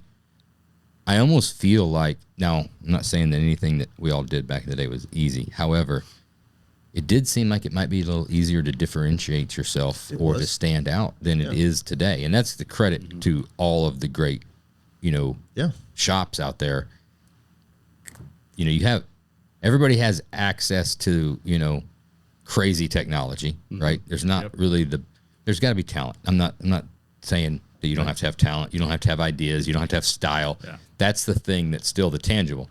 Everybody's got access to 3D printing. Everybody's got access to machining. Everybody's got access to outside engineering, to designing, sheet metal, blah, blah. So it almost is that much harder because what it is it's not the fact that you found some supplier that's able to do something that nobody else can. It's not like the fact that you found somebody to machine you something crazier than somebody else can. It's an interesting topic here. It's your signature. It's the shop signature. It's what you think looks good. So everything that rolls out of there is not for the lack of access to technology. It is your fingerprint. Yep. You thought that color looked good. Yep. You thought those wheels looked good. Yep. You thought that stance looked good. Yep. And that's what everybody's being judged upon now, really, is yeah. that's really interesting. No, it is because it's both easier and harder to stand out now. Easier because you have access to all those things that 15 years ago, those were very difficult. Like just machining parts was, go back 20 years ago, right? And you'd go out there and it was you had Boyd Coddington and Jesse Greening were probably like the two guys that had machine parts on hot rods out there. I mean, now all that stuff's accessible, but that's almost made it's easier because you can get your hands on that. There's people that you can reach out to do it, but it's harder to differentiate yourself because it's now common that you're not going to blow anybody's mind with a set of one-off wheels. No. But you'll blow their mind with a really fucking badass set But of if one-off it's wheels. badass. Yeah. That's where you can differentiate Right. yourself. Well, and I think a lot of people get lost too in the overhype of, I'm just going to buy all these parts and throw it on my car and be unique because I have all these high-end, high-priced parts, but they don't realize none of this is cohesive. Yep. Exactly. And none of this is timeless. It takes kind of an artist with a good eye to say, no, this looks out of place on this build. Like even though I want this on here, I can't put this on here because it will not fit this build. And I think sometimes that's where, in a funny way, he's got a very good timeless sense of style that I don't see in a lot of other builders sometimes because they're trying to take something too far to the bleeding edge that they almost fall off. Yep. Restraint. It's Yep. an And I exercise. was just going to kind of lead into that. And in a weird way, pulling back a little bit sometimes makes you stand out more because it's more memorable and recognizable. Yep. Yeah. No, our stuff is, it's not loud. It's not in your face, but it looks fucking cool. Right. Like everything that's changed makes sense. Yep. To the people that know, like you guys know, Yeah. Well, now there's some people out there who be like, oh yeah, it just looks like a regular Chevelle. Yeah. But there's some kick-ass things done to that car. Yeah. That make it stand out. Right. The Thunderbird's a great example because the car drove by, it just caught my eye. I didn't need you to tell me everything you did. Yeah. It just looked good. Yep. I don't know what you did, to be honest. Did you want him to tell you everything you did and take it? Maybe except for one thing. Well, yeah, but I mean, I can look past the car. You got it sitting good. The car just grabs your eye, and it fucking looks good. Yeah. Which that's probably the big differentiator now is that because it's seemingly easier to get your hands on this technology. I think design is going a lot further now than it ever has before. Yep. Execution, design, some restraint. Yep.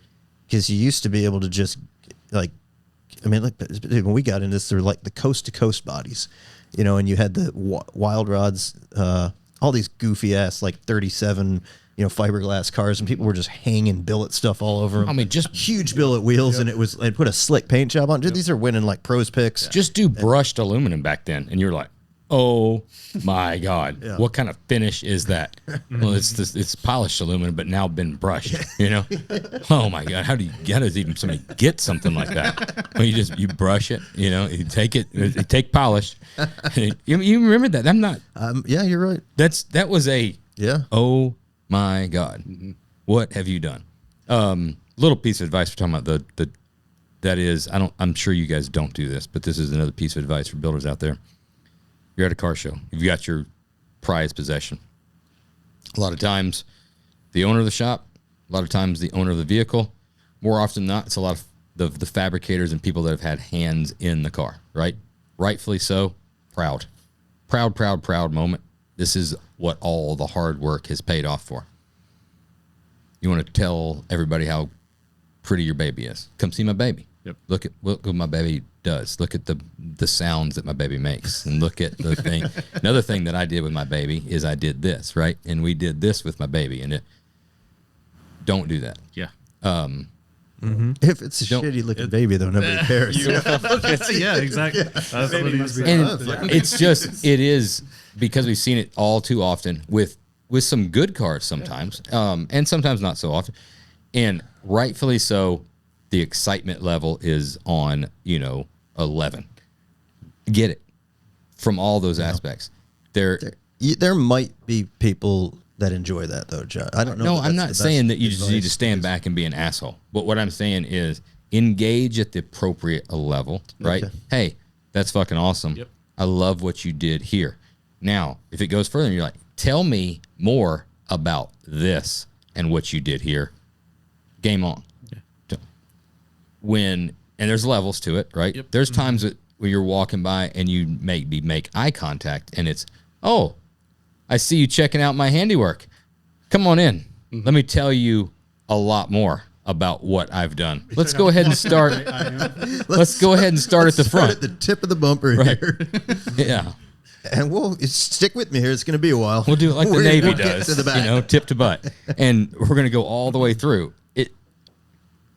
Just from, again, we're old timers. Now we're sounding like old timers. 5 years plus of going to car shows and stuff like that. And it says, regardless of the quality of the car, regardless of the niceness of the person, it always leaves like a little mark, right? And you think, you're like, oh, that's that dude that fucking spent 30 minutes telling me about this thing. The problem now that you've brought this up several times. We're going to go to car shows. Nobody's going to talk to us. Like, fuck people are there. We're going to walk there and be like, no, I mean, maybe I shouldn't have said anything.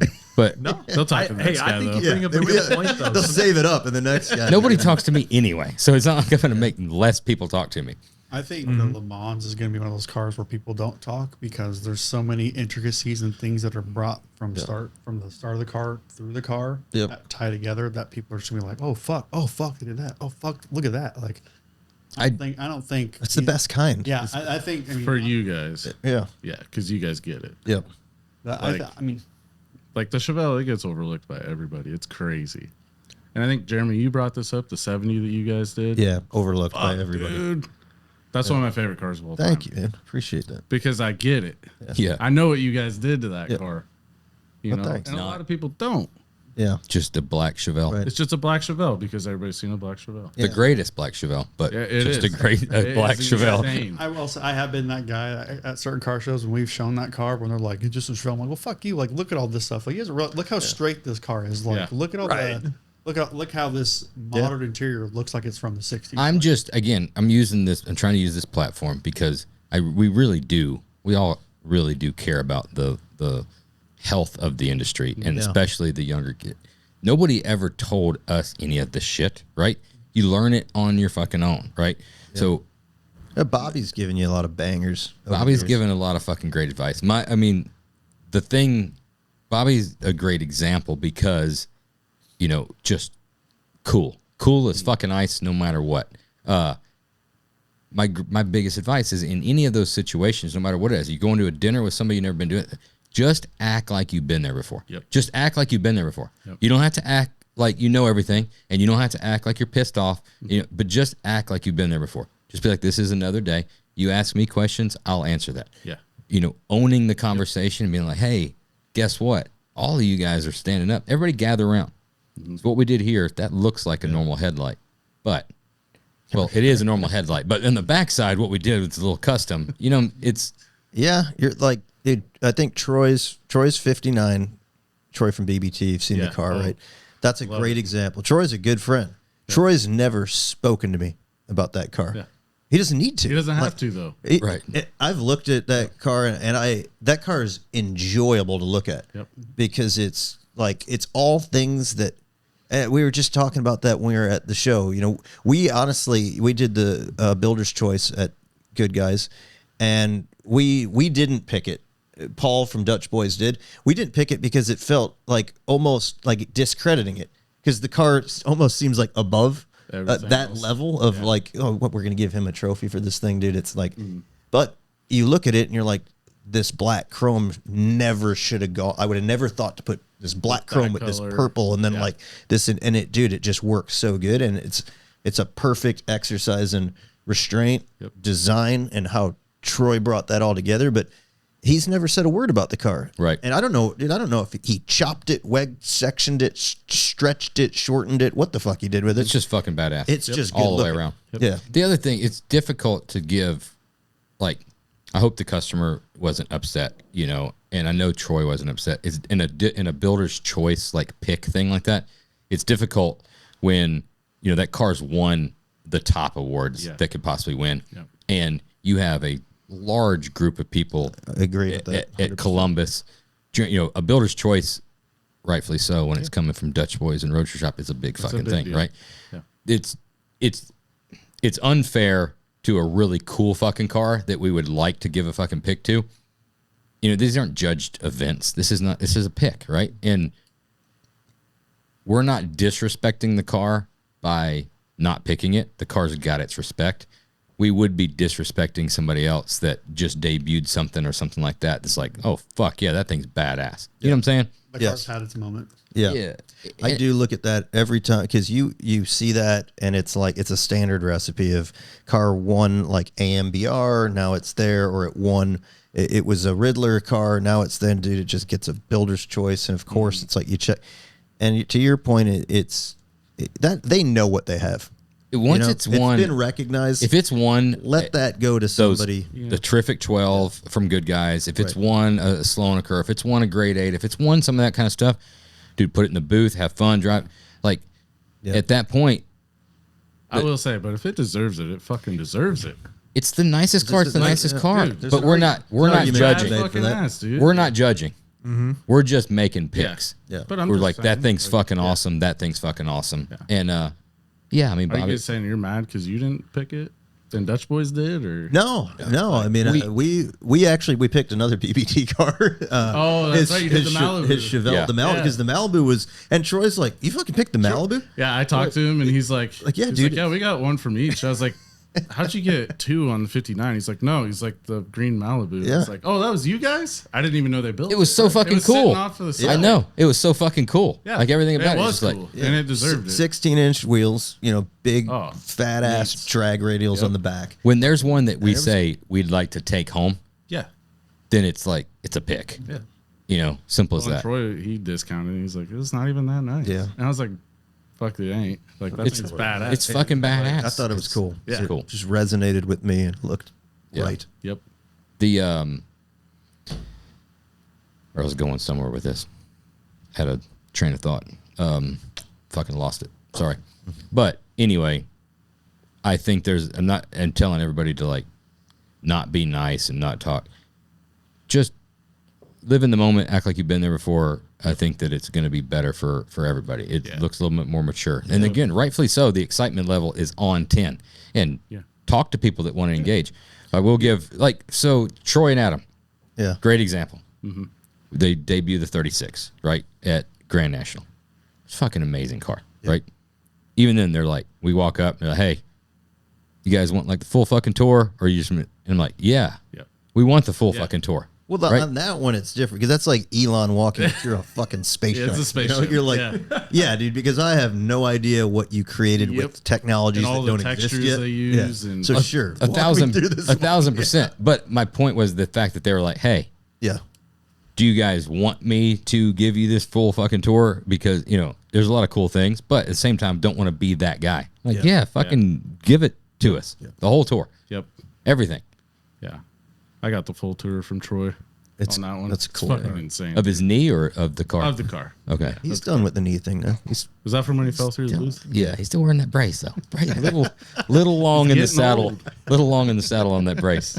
I have a sympathy brace. Is this, now. That's hey, ask me about my knee. That was funny. That was a pretty cool moment because that was when I met Troy.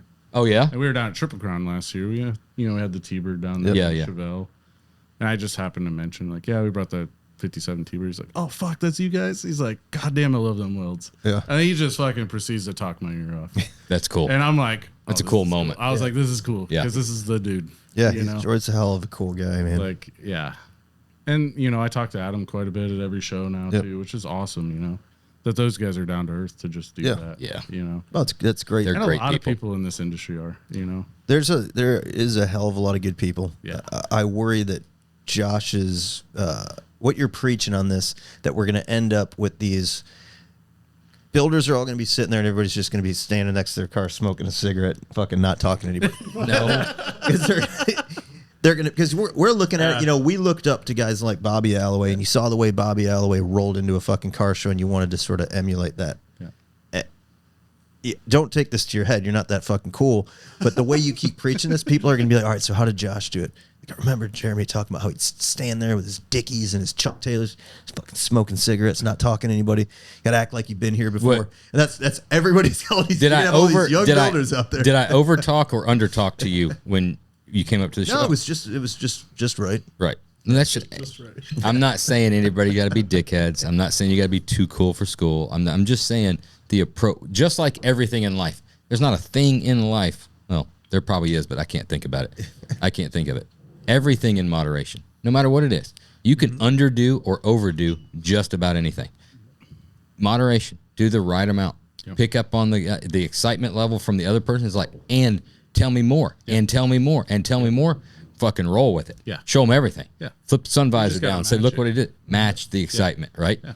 And there's, knowing that. There's a time for talk, but there's sometimes, you just got to step back, let the car speak for itself, too, exactly. because you designed it, you made it what it is, just let it talk. Right. I'm not caring about like what it is. You've seen the guy. You met Troy, right? Troy's like, this is fucking awesome. We've been at shows, right? And we've seen that killer car and seen Troy go by. Yep. And I've seen him get caught up in the whirlwind. Yeah. And it's running through the whole thing, blah, blah. And you're like, man, that's like, that was your moment. Like, be cool. Yep. That's fucking awesome. It's good advice.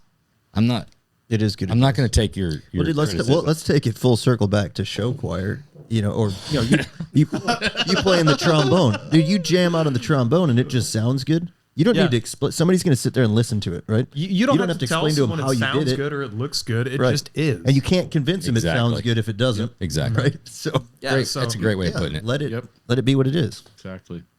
No, and last year, like taking the T-Bird around, I had a blast with that. I bet. You Like, should have.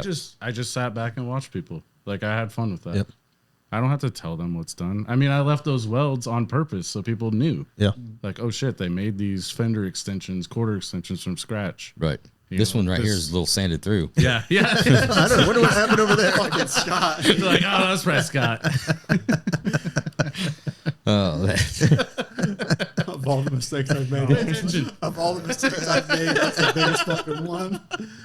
You stupid motherfucker. And still to this day, it's something that's pay going, attention. something that will be completely sanded down here shortly. But Yeah. The other day, the last time he fucking did So it, he's like, recently, for the most recent Wheel Hub show that was going on, he had me clean the car up. I did the exact same thing. The exact same thing on the other side from what he did. it's time to just buzz him this down. point, Metal yeah. finish him. Take Just off metal that finish shit him. off, nice It's and done. linear. He just fucking sanded it all yeah, off. Yeah. like a fucking thing of sunshine over there. He just fucking. You'd be over there airbrushing that on there. Like, Is that airbrush trim? No, it's Go- airbrush airbrush weld. airbrush See, weld. Goes over to Dalton. No, Heat it's good, man. effect You're zone. saving the rest of them off. I'm like, all right, let's go fuck myself.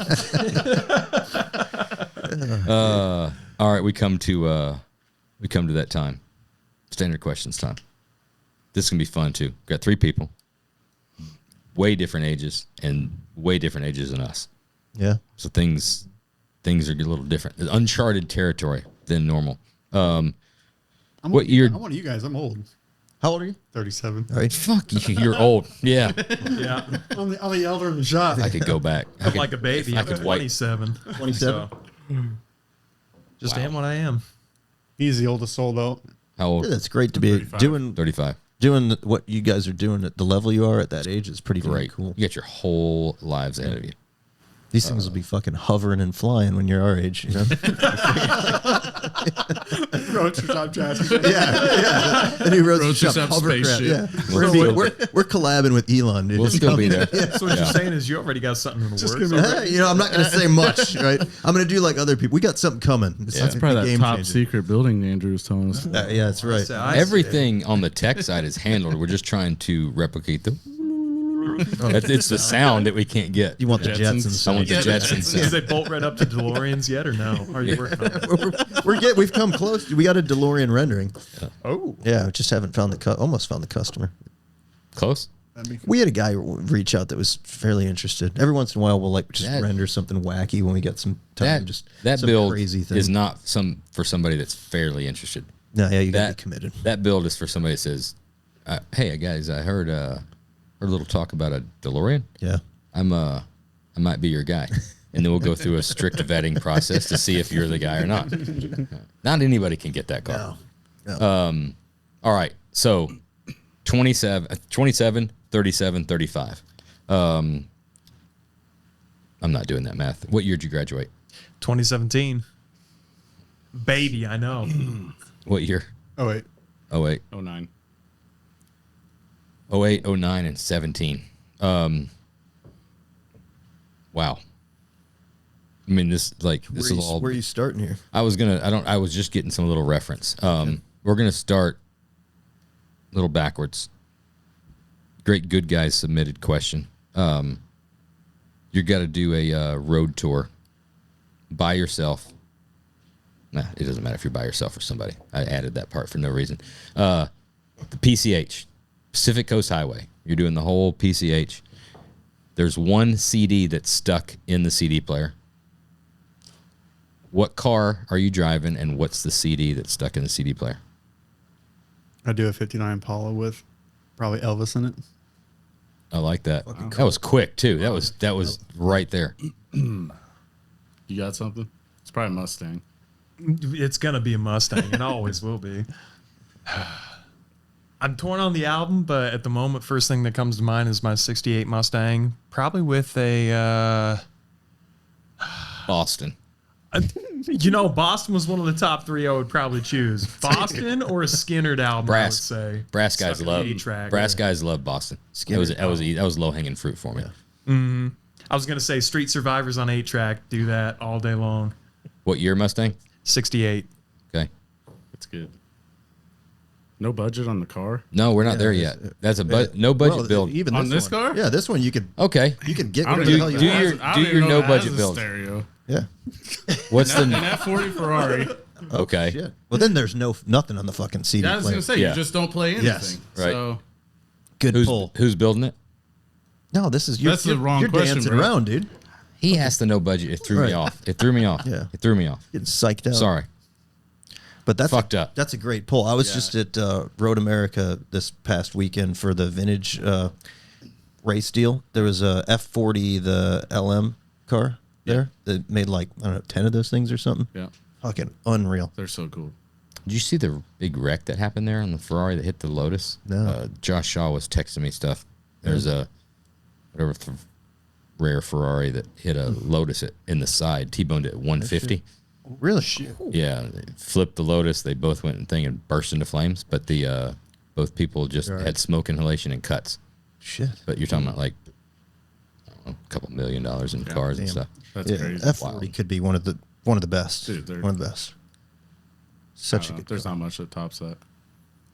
All right, we're gonna roll right into build then. Right into build. Oof. This is your favorite one. Yeah. What? Well, it's my favorite and my least favorite at the same time. It's my least favorite when somebody's like, "I'm going to build it myself, and I'm going to finish my project car." You're like, dude, No, that's not an answer. No, you can't do that. That's let's structure that in a separate question. Figure out a way to structure that. Like, you're going to build something yourself. It's a car that you haven't finished yet. Yeah. What's that car you haven't finished, and what are you going to do with it? That's different than no budget. You can assemble the team that you want to. What shop is building it? What super team is building it? I really don't care about the car that you're going to build yourself, because just do that and show us. If that's the plan, just do that and show us. There's nothing holding you back. Okay. Like, that's not. Got it. We've already heard their interest. Like, I don't want anybody to tell me the thing that they're working on and thing like that. No, I want to hear. It tells you more about the person, and their individual likes to go through. Yeah. Alternate universe type of answers. You know the premise of this question. Mm-hmm. Okay. You guys listen. I don't know. All right. 69 Camaro. I don't know if boys. Dalton Really? listen. 100%. Okay. So this is the question per preference. We're not going to accept that answer. Any vehicle, no budget, but you can't build it. Somebody's going to build it for you. Who's building it and what is it, and some details about that car. And it can be a dream team. We have people assemble dream teams of. You can collab with multiple shops, multiple people. You said 69 Sky's the Camaro that Dutch Boys. What was, you didn't mention the suspension. I didn't hear that. They're gonna cut that. Yeah, that's the beauty of editing. Yeah. That's an automatic cut. I'm out of it completely. Dude, Paul's not going to build it Paul's for you. not that building way. it for you. That exactly. It would have We'll go ahead and that's They're never editing happened. that out. It'd have to be a six. I'd do an orange with white stripes. That'd be a Caressa mod. Like I've told Dalton, like the cars that we build, I wouldn't want to go that high. Okay. Like I want a car that'd be super nice. 69 Camaro, Modern. white stripes. Dutch Boys puts it together. It's on a Roadster Shop spec chassis. Yes. It's Cool. all wheel- you- cool Probably wheels, houndstooth interior. beat and bang it. Cool wheels. Yeah. Probably a boosted application, boosted LS, and just something I could beat the shit out of and enjoy. That's a good pull. Yeah. Good usable car. My turn. Your turn. All right. Have you guys heard of that Andres Winnebold guy? Yes. Fuck, dude. Cool design. Yes. All right. Man. Very Yeah. good. You know what I'm talking Yeah. about. Yep. I'd probably do something like late 50s, early 60s, big fin car, Yep. and like something mashed with like Pagani or, Koenigsegg, something just crazy off the wall. I know I do like pretty clean builds, but That would something be like that would be fucking sick. Like 2,000 horsepower, all-wheel drive, just nuts. First of all, if you say fucking Troy, I'm not saying Troy. okay, who's building it? Sort of feels Ring Brothers. It's more Ring Brothers, but I don't know who builds like unicorn shit. It seems like something up their alley. Who did that? too. Who built that car? Yep. I feel like we've talked to it. It seems That's like come more up before. their alley. I was gonna say you're going Just right something into that's- mine. Scotto brought it up on the podcast, and I don't remember who it was. But there's a couple of people that are involved in it. But there's one but it's not. So you It's not a want- well-known. You want a more raw, I functional. want something that's just functional, more race car. but Okay. still nice and badass at the end of the day. Yep. I was I going to dig say, that. I don't know the shops that build the like unicorn style cars for Hoonigan, but I was also kind of like, well, depending on who builds that, I'd love to see them do like a 71 Mustang in an all wheel drive with an old school, like, I don't know, like 540 big block Fords, something like that. You're a 71 to 73 guy? I am. I love You those know, big nose we Mustangs. happen to have the only guy here Really? that's ever built one. Like that's north. That is my dream broke car. the 6-figure mark. Yeah. Yeah. That was way back when. Oh, that was way back They're when. beautiful cars. Everyone sleeps on them, I The swear. Pegasus. That was a. Oh, yeah. Yeah, I've seen that. That was way back when. Oh, beautiful. I agree with people sleeping on them. We've got one in the shop, a Survivor, and when you see it at ride, it's it's a very stock car, but when you have it at ride height with the right size wheels and tires, all of a sudden it's like, oh shit! If you get, they always something going on. They there. always look like they're taking off. If you can change that attitude and change the stance, they actually do have some pretty cool lines to them. And that's kind of what I've always thought too. And I think the photos never do it justice in person. And really, if you're going to build one wild and spectacular, you can really do something with those cars. Yeah. But I don't know. They're just kind of slept on, a little bit forgotten. And I've always had a special place for them. We got a chassis coming for them. We do, yeah. We're doing a spec chassis for him now. Really? Yeah, which it's pretty much bolted. A couple little tweaks compared to the early Mustang. But dude, it's there. Dalton Hey, gave you a raise. you know someone who wants one I built? think they give away a free chassis to everyone that's been on the podcast. First of all, if Yeah, we can make an arrangement. We can make an arrangement. it would You be might have to play the trombone. Yeah, If if you can you're- show me like the jazz hand thing or something, get me Yeah, moving, tap we'll dancing just or do something. it. We'll do it. Yeah, we'll do They're it. going to be the entertainment for the Roadster Shop party. Yeah, Again, for Yeah. the What, second year in a row. Not Oh, enough for you left? you do full show choir at the Best on RS party. Oh, then we're talking. And what's going to piss me off is if Revamped Rides' first Roadster Shop chassis is for an employee. That's and it's free. show choir at the Best on RS party. Oh yeah, right. That ain't gonna happen. Best you're gonna get is me headbanging with my long blonde hair. We'll That's take about it. We got to get you the video. Oh, that is so funny. They should. You guys have to have. I feel like I've seen Your that. social You media, have to have video. Your social media shared my video because I made like a Yes, post about the show. yes. About the show. I think do you now shared it. remember that. Okay. Yes, So you see I it. remember I that. was dancing on the bar and he was fucking. Yes, I Yes. remember it. Wailing Fuck left, yeah. right. Tim Strange the next morning is like, "How's your head feeling?" It took me a second because I was like, "What is he talking about?" I didn't bang my head on. He looked at anything. Dalton. He's I'm like, "Are you yeah. okay?" He's like, "What are you talking about?" Did you guys stay till it was over? Oh fuck yeah. Yeah. So last year, you We went talking back about with Goolsby and all that. okay? You talking about a crazy moment talking to Troy, right? Him at Triple Crown, and you're like, holy fuck. Yeah. So we've had a lot of crazy fucking moments, right? Super grateful. I think as we get older, you start becoming more aware of your situations and taking a little bit more stock of being in the moment, right? And Because appreciating. you start running out of moments. You start running out of moments, and you start appreciating, the moment while you're in it. And really wish somebody would have gave us that advice back in the day when you were having good moments, because it was just on to the next thing, on to the next thing, on to the next thing, on to the next thing. Boom, we got to this show, blah, blah, blah. And then it takes you kind of getting home, and you're like, man, that was kind of cool. But then maybe sometimes it's 5-10 years, whatever. You listen back, oh, shit, I forgot all about that. That was really cool. There's little small things, first time with Bobby Alloway, and we became really good friends since then. Little things that you say, and you're like, man, that's great. Last year, SEMA party, we've talked about this before, but it's wrapping up, right? And kind of off in the back, I'm smoking a cigarette and talking with Phil, and you've got Angie and Alan Johnson, you've got Troy, you've got Adam, you've got Bobby Alloway and Cindy, and you've got another 15, 20 people up on the bars. They were right in front of us. Dancing. I'm pretty sure I danced one of the Ring Brothers' wives. I'm not sure. That's Yeah, Peggy gets down. If you were there and you were dancing with her. Like that's but and you got the rings up there, and you're just looking around, and everybody's having a fucking blast. Just a great fucking time. And you're instantly like, man, this is the greatest fucking industry ever.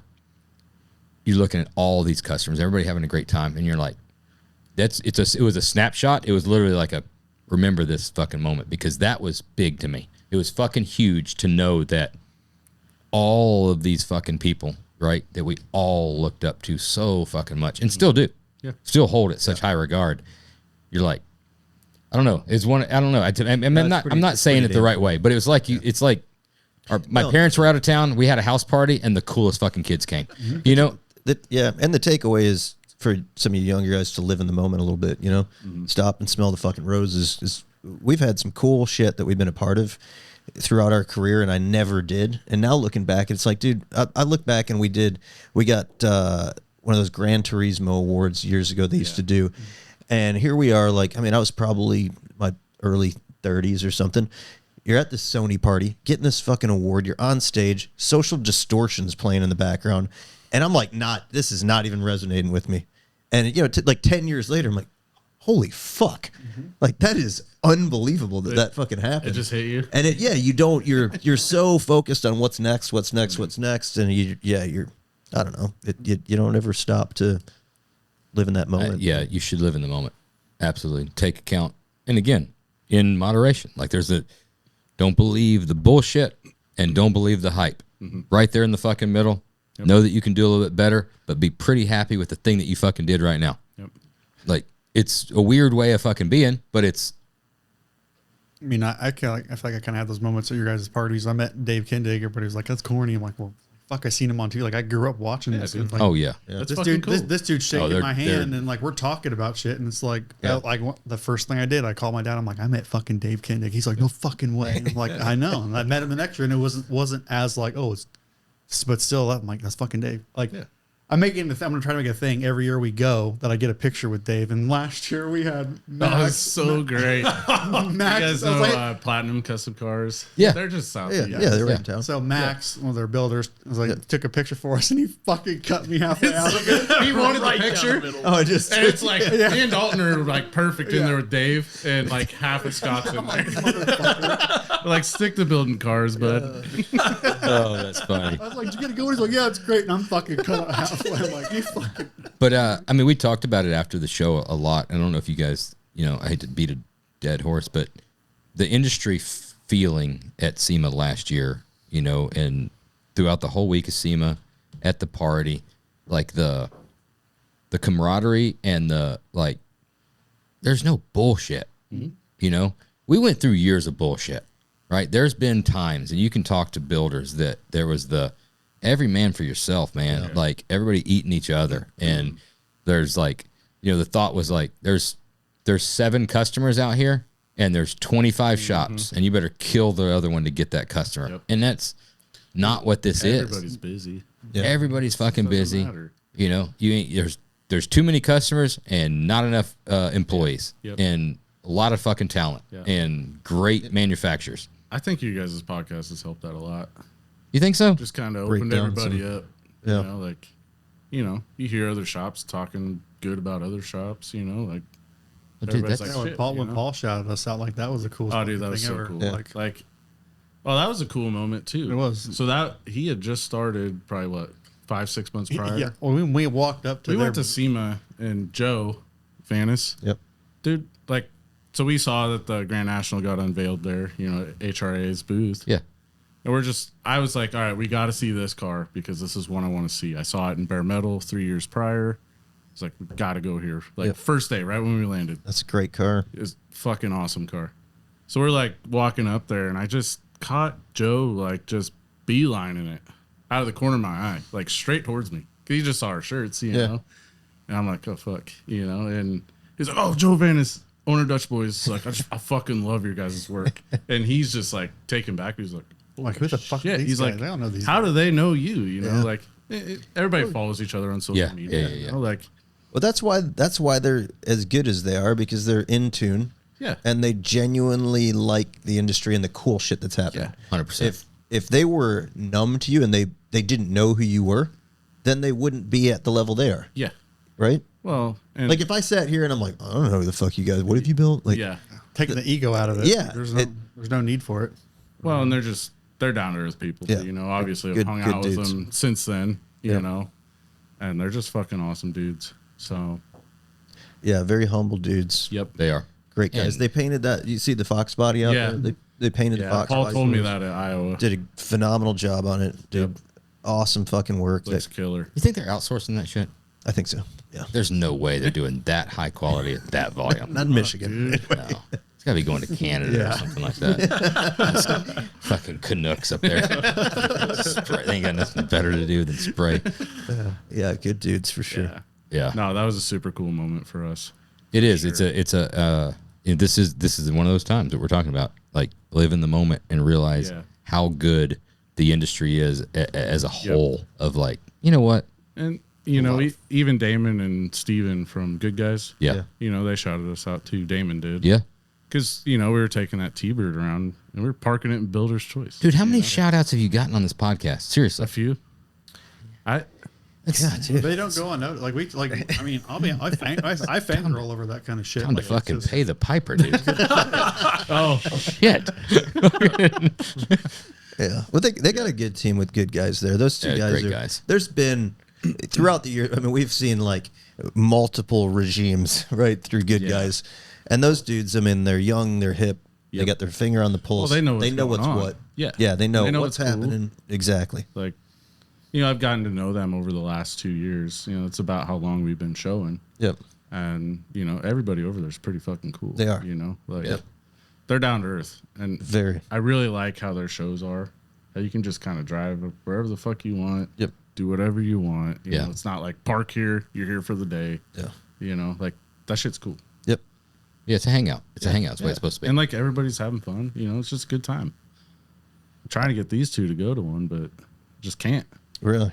They just don't want to go. I don't know. Whoa. You guys don't get out to any shows? I mean, what shows have you They've been to SEMA. SEMA? SEMA. I haven't gone to any of the good guys yet. You got to go to Columbus. I want to go to. Got to go to Columbus. You've got to go. I mean, They at least got to go to Iowa. I mean, it's only 2.5 hours away. Oh, yeah. And Iowa is pretty fucking legit, dude. Yeah. Like, to me, Iowa's set up better than Columbus. I Their cruise route, just the way everything is. Well, Columbus brings out the bangers. I get that. Yeah. Columbus, unfortunately, has been a little, disheveled because of the construction. Yeah. But I think this is the last year. Next year, it looks like from the I like the layout. I like the layout. Okay. Next year will probably be phenomenal, I'm guessing. You know, I've only gone twice now, so I didn't experience prior to that. We've got some changes that we're gonna have to do as a collective around the hotel party stuff. There's some things that need to be done there. They shifted the host hotel, but it didn't shift the hotel culture. Was it still banging at the other one? Is that what happened? Everybody I talked to said nothing was going on at the Crown, so I don't know where everybody went. I thought stuff was going on at the Crown on Thursday night. Okay. Well, you judging by Street Machinery's post? I saw something. Okay. I didn't go there. Well, so Boris puts out the same picture from every year. From like 2003. Okay. When like Cheese Whiz was debuted, right? And it's the same. Oh my God, I can't believe how packed it is. It's the same fucking picture every single time. And everyone beelines over there. But yeah, when I heard Crown was not hopping, but I don't know where it was. Polaris was supposed to be supposedly pretty crazy, but you also got cars being broke into. So yeah, we've got a year again this year. Or is yeah, that unfortunately. What's weird is they keep busting windows out and not taking anything. Yeah, Josh Hart posted something I saw. Didn't that happen? I didn't hear that. Yeah, last year it did. Last year they blew the fucking window out. A lot of people in our dually and didn't take shit. There were bags and stuff back there. It's just must be some punk ass kids because we could just stay there and stay up all night. Yeah, go hunting.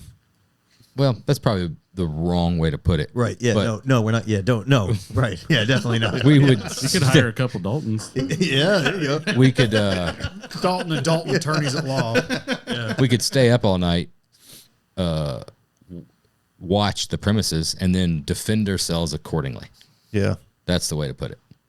Yeah. Sleep in the back of the truck, or ultimately beat the shit out of somebody. But we start out by trying to be security. Yeah. Hey. Same end result, just worded differently. Hunting has a negative connotation. Getting out there to those shows, though, for builders, fabricators, dude, it is important so that you can see. You got to see what other guys are doing. I like to go to Loveland. I like to go to that one. It's a good little show. I don't know. It just gets the juices flowing. It does for me. I don't know, but I'm really passionate about this stuff. You know? Well, that and relationships too. Relationships I think are important. The networking and all that. Yes. Seeing the cars, like you said, there's always something you're like, man, fuck. Yeah, that was different for me at SEMA because he's like, this guy. I'm like, I have no idea what the fuck you're talking about. Dude, you don't know him? Like, no, I don't. I've worked here for 5 months. What the fuck are you talking about? you got to go into the business side of things, man. You're going to learn it. Oh, You gotta it'll learn happen quick. Yep. Yeah. I'm pretty good at that. Well, like I didn't take anything up to Columbus, you know. I was hoping to take that Le Mans, it's just not done yet. It is what it is. But I was like, I already got hotel rooms. I'm going to fly out. Yeah. Bullshit with people for a couple of days and fly back, you know. And it's worth that. Right. Sometimes you just got to go. You take and debut yourself, like Vinny did this year. He had himself on it was like an exhibit of Vinny / mini Johnny Cash, Mexican Johnny Cash. We had a new Vinny. Looking pretty cool. He's getting a little cooler than I like it to be. Yeah. He's already cool, but that whole fucking Austin trip really took him to a what different. did it? Yeah, it did. It's almost on a like slightly intimidating level where I feel like I got to try to be cooler. He's getting because I'm over there just wearing like whatever the fuck I put on that day, you know, fucking shorts with gym shoes, a hat, and he used to be in the same shirt for the 4 days of the show, the same fucking shirt, and now he's getting he's buying some cool shit. And he's looking even cooler, and he's getting a little older. You can tell he's getting a little more. Yeah. Sicario. He's next up. Where are we going? Most memorable law enforcement interaction story.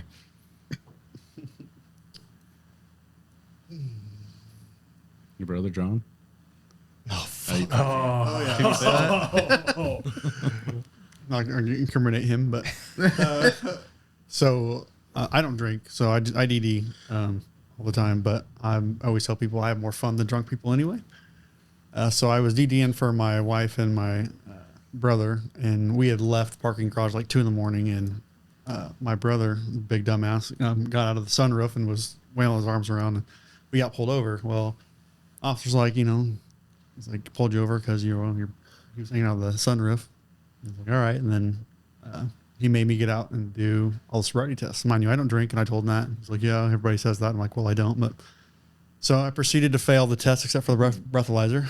And they made me sit. That says something about the test, I think, more than you. So he made me sit in the back of the cop car for like 10 minutes. And I took a breathalyzer, and then it was 0 and let me go my way. No more than 5 minutes later, I get a phone call from my brother John, who was also downtown. He's like, hey, you got to pick up my car. I'm getting a DUI.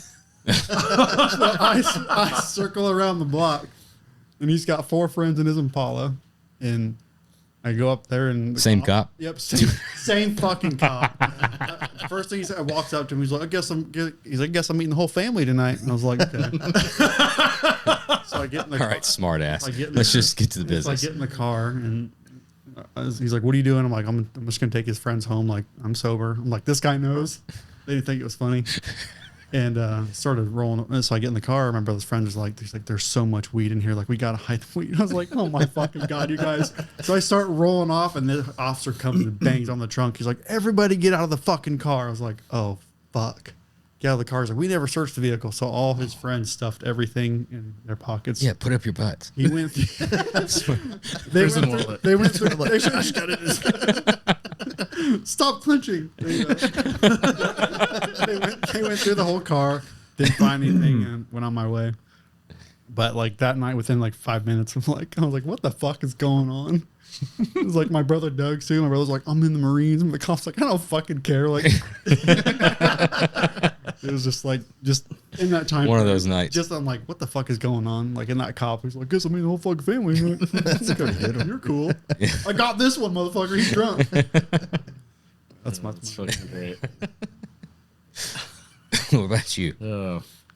Probably the 4th of July. So I got many, but let's go with the 4th of July one.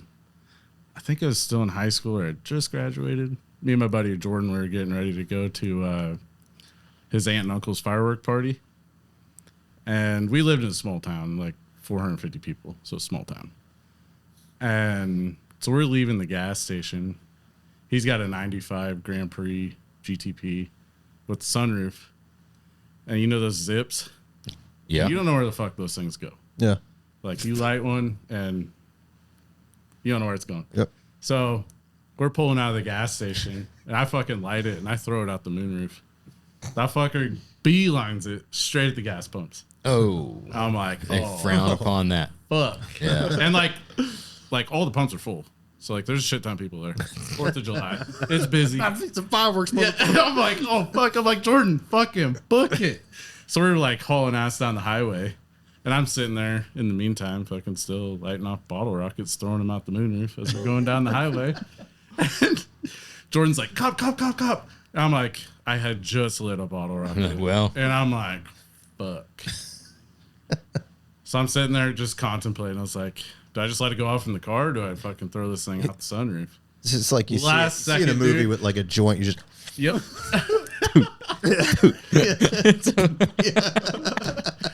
Last second, I just fucking go. That cop was no more than like 15 feet in front of us, like because they had called it in. Yeah. You know, so this cop's hauling ass, and like we met him. You're like, hey, And this I was is, like, it's us. Oh shit! Because he knew it was a red car. Yeah. Going down the highway, probably knew who it was. Honestly, it was a small town, and so I was like, oh fuck! So I turned around real quick. He's fucking just slammed on his brakes, went in the ditch, about rolled his fucking pickup in a fucking like field drive. And I'm like, Jordan, go, like because we're trying to hit gravel just to get away from him. You know? And in the meantime, I'm like, I pulled down the center console in the back, like the seat, they pulled they go down. into the trunk. Yeah, to go to the trunk. Because we had a shit ton of fucking bottle rockets. We might have had some beer too. Might have had some beer. He had a big sub box with 212s in the back. So I was like, oh fuck, we're gonna have to shove everything in the trunk because bottle rockets are illegal in Nebraska. And so I'm just sitting there throwing all this shit back there. Fucking close it up. We got to the gravel, but he caught What it. happens? Is gravel like safe zone? We're trying to fucking So if book you it. hit gravel, then you can. No, I mean we're trying to book it. Okay. It's like a country thing. Yeah, Get it's to a country thing. Okay. Sometimes they'll chase you, sometimes they won't. Yeah. It's a Oh, risk. is that what Yeah. happened? They won't follow you. His dad's a cop, by the way. We didn't get on that subject. Oh yeah, I was gonna get into that in my story. But anyways, yeah, so fucking I got everything back there so he couldn't see it at least if he opened the trunk. Yeah. Well, he ended up catching us, pulled us over. He's like, that's a fucking felony offense, blah, blah, blah. And I'm like, ooh, shit. And so he took Jordan. I think he put him at the back of his truck. He put me at the front of the car, interrogating us. Like, what the fuck are you dumbasses doing, Well, Jordan's mom, like, because she was going to this fireworks display as well. Well, she was only a few minutes behind. So Ooh. she pulls up on us, and we're like, oh, fuck. And I don't know what she said, but the cop said, don't fucking do it again, and let us off. We went on our way. Didn't find any bottle rockets, no beer, no nothing. So Lucked out there. we lucked out. So That's a That's a yeah. good one. I bet, and we got in trouble with those guys a lot. I bet Jordan's so mom was not happy. not happy. That was not the only time, but What about you, Dalton Light? Oh, I was a little Diet Dalton. Diet Dalton. It's tough when your dad's a cop. Dalton Jr. I was a little angel back in the Cup day. I Zero was Dalton. perfect. So my dad is and was a cop. He's been on the force for 33 years now. So I mean, he's 50,000 people in Grand Island, Nebraska. Also explains So- the overwhelming excitement to get into cars from music. It just makes sense. Well, funny enough, my dad wasn't all that into cars. Truthfully, I'm the only one in my family who is. Was he into music? Was he a into? second-gen Trans Am? Well, yeah, he had an 81 Firebird, and he'd run from the cops in that car too. But was he into show choir? No, Okay, so he would be more into cars than show choir. I bet. more than likely. I would agree with I don't know. I don't know your fine father that's been a servant for 33 years on law enforcement. I'm just gonna guess. I'm gonna go out on a limb that Nebraska dad law enforcement get two options: work on cars, show choir, shot in the dark. I thought we already. I know we did, but he keeps being like, oh, he could have gone either way. Like he would be happy either way. I think he really had his pick. It's funny because you got 17-year-old me who's driving home from my buddy Corbin's place at around probably 12:30 at night, something like that. No big deal. I wasn't going all that fast. I was going 50 and a 45. Not a big deal. Oh yeah. And driving home. So there's left hand another mile before I got to my parents' place. I'm like, you know what? There's no one around. I gun it. Just hang this left and I gun it. And I had to have been doing like probably about 80 or so and like a 55, which wasn't a big deal. I was going to try and hit 100. But then I looked back and I saw cherries and berries. And I knew the Cherries and jig was berries. up. I was like, oh, fuck. So I let out the gas as quick as I could and just pulled right over. And walking up to my window is an officer I thought I recognized, but I couldn't quite tell at the time. And so he runs me through the whole rigmarole. It was about the first time I think I had ever gotten pulled over. So I was just nervous as all get out. And yeah, pretty much he gives me a ticket for only going, I think it was 10 over, 12 over. It wasn't that big of a deal, and he just sent me on my merry way.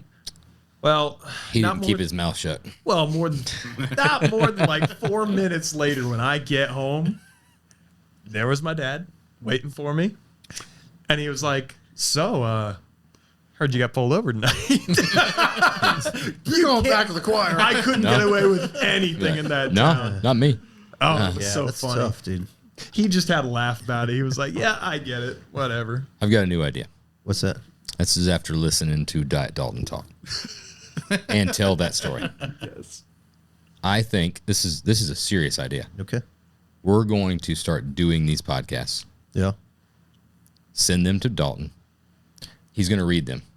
Okay. Oh, great. He's going to read the whole is that not listen to him, his voice, and him tell a story. No, So this is I going to agree. just be like audiobook, right?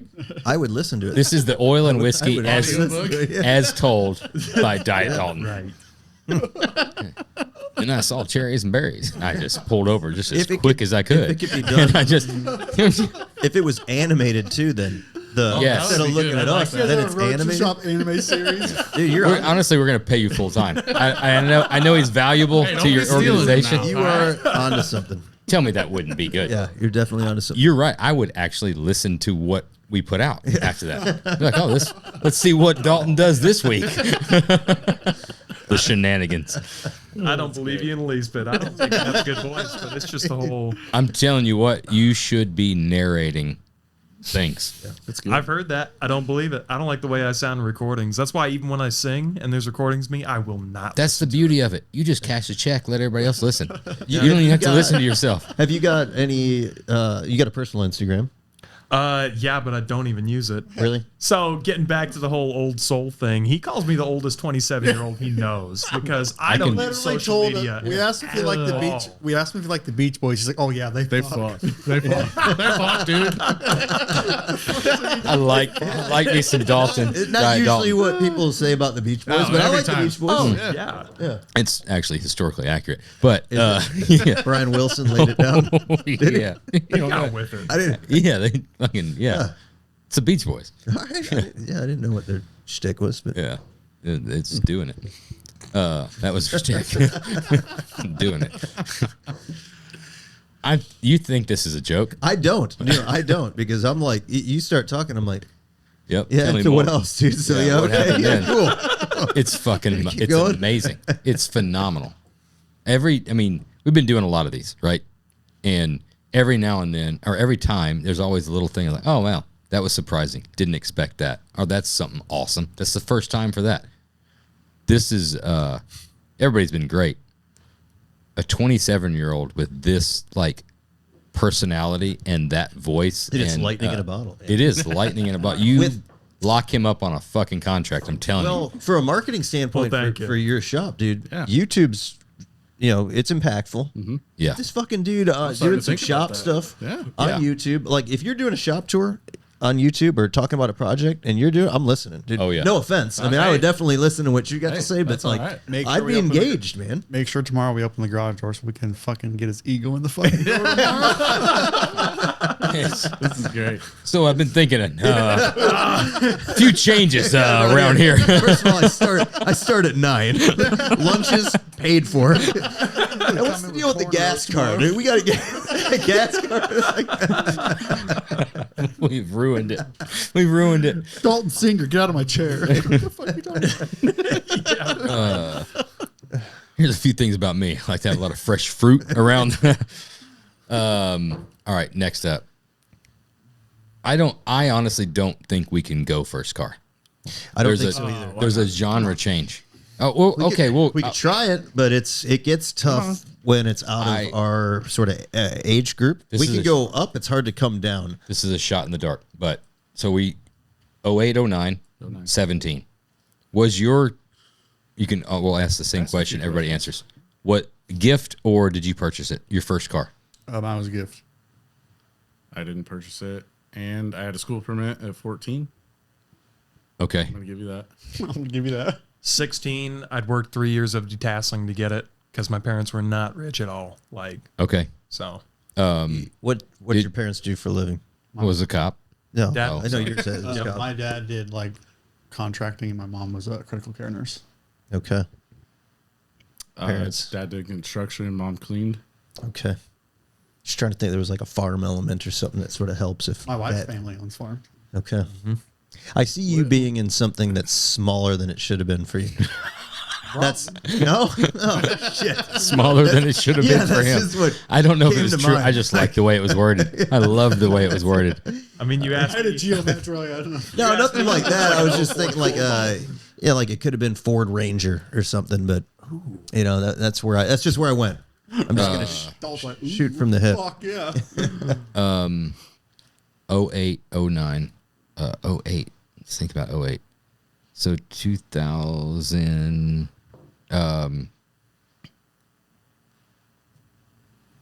I don't think you're gonna get it, dude. No, I know. Fire away. I'm just throwing a gift. Just throw You something said My car did not start. it was a in gift. 2000. It was a gift. Yeah. My mom at the time was my mom's boyfriend bought a new car, and he just gave me that piece of shit. So Oh, yeah. Then it that's could a be like key piece of information. could be like a celebrity. Hold or on. something like that. What's a mom's boyfriend's car? Oh fuck, Rick's here again. It is. Rick's a good Yeah, mom's boyfriend name. Yeah. In his Intimidator Monte Carlo. That's a good fucking poll, dude. Dude, he's not. Great fucking poll. I'm just telling you, he's not going back with you. I don't know what we've got to do. He's not going back. Free chassis. I don't know what to tell you. He's not going back. Could be like Oldsmobile Bravada. Could be Who was the dude that used to be here? Who was the dude that used to sit there? You were I don't related even to him. remember. Yeah, I don't. You spent years with him. He's forgettable after seeing him over here. This seat. Oh my God. It'll never be the same. No. So Oldsmobile, we got him on Oldsmobile. We're getting closer. Hearst edition for No, the G body Hearst. G body he Oldsmobile. didn't give it. There's no way he gave that to him. It If wasn't. he- First of all, it was This in was not a 08. nice or cool car. It was in 08. How good a shape do you Take think it another was? shot. I missed. So now I'm was trying to given- pump Oh, you well, up to it's get the- it I right. was Okay, given it's this the- car in 05. It's the front wheel drive Cutlass Supreme then. The with the fucking roll bar? That's what I just Yeah, said. the roll Yeah, bar. it's Also a pretty cool car. Not in Nebraska. They're not a convertible. No fucking way. Not with the winters out there. honestly I don't really know. What was This it? is a 94 Oldsmobile Delta 88. Delta 88. Okay. All right. Yes, on the Oldsmobile. He didn't purchase that car either. It was a gift to him. Right? Come on. Come on. Or it was a trade. Like that was payment for something. What was his name? Mark. Mark. Oh, Sure you didn't Rick would have been steal it. better. He's a fucking big fag. Okay. 09. You didn't buy it, but you said 14. School permit. So School permit. It would have been like 05. 05 school permit. It couldn't have been. I don't think it could have been something reckless. So I was thinking it could have been something. You were inspired. You wanted something fast. This is where we always miss, and somebody's always like, it's a 79 Trans Am. Like, I know. I didn't see that. but it's not that. It's 78. It's yes. It's a 78. show, baby. It's 4-wheel drive. Because at that age, it's definitely 4-wheel drive. Lived in the country. I'll Yeah. tell you that much. Not on a farm. It was still a truck. But it was long wheelbase, but it was a truck. It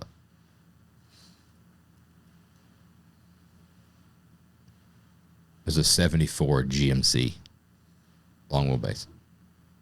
You're like, oh, that was a 74. That's weird.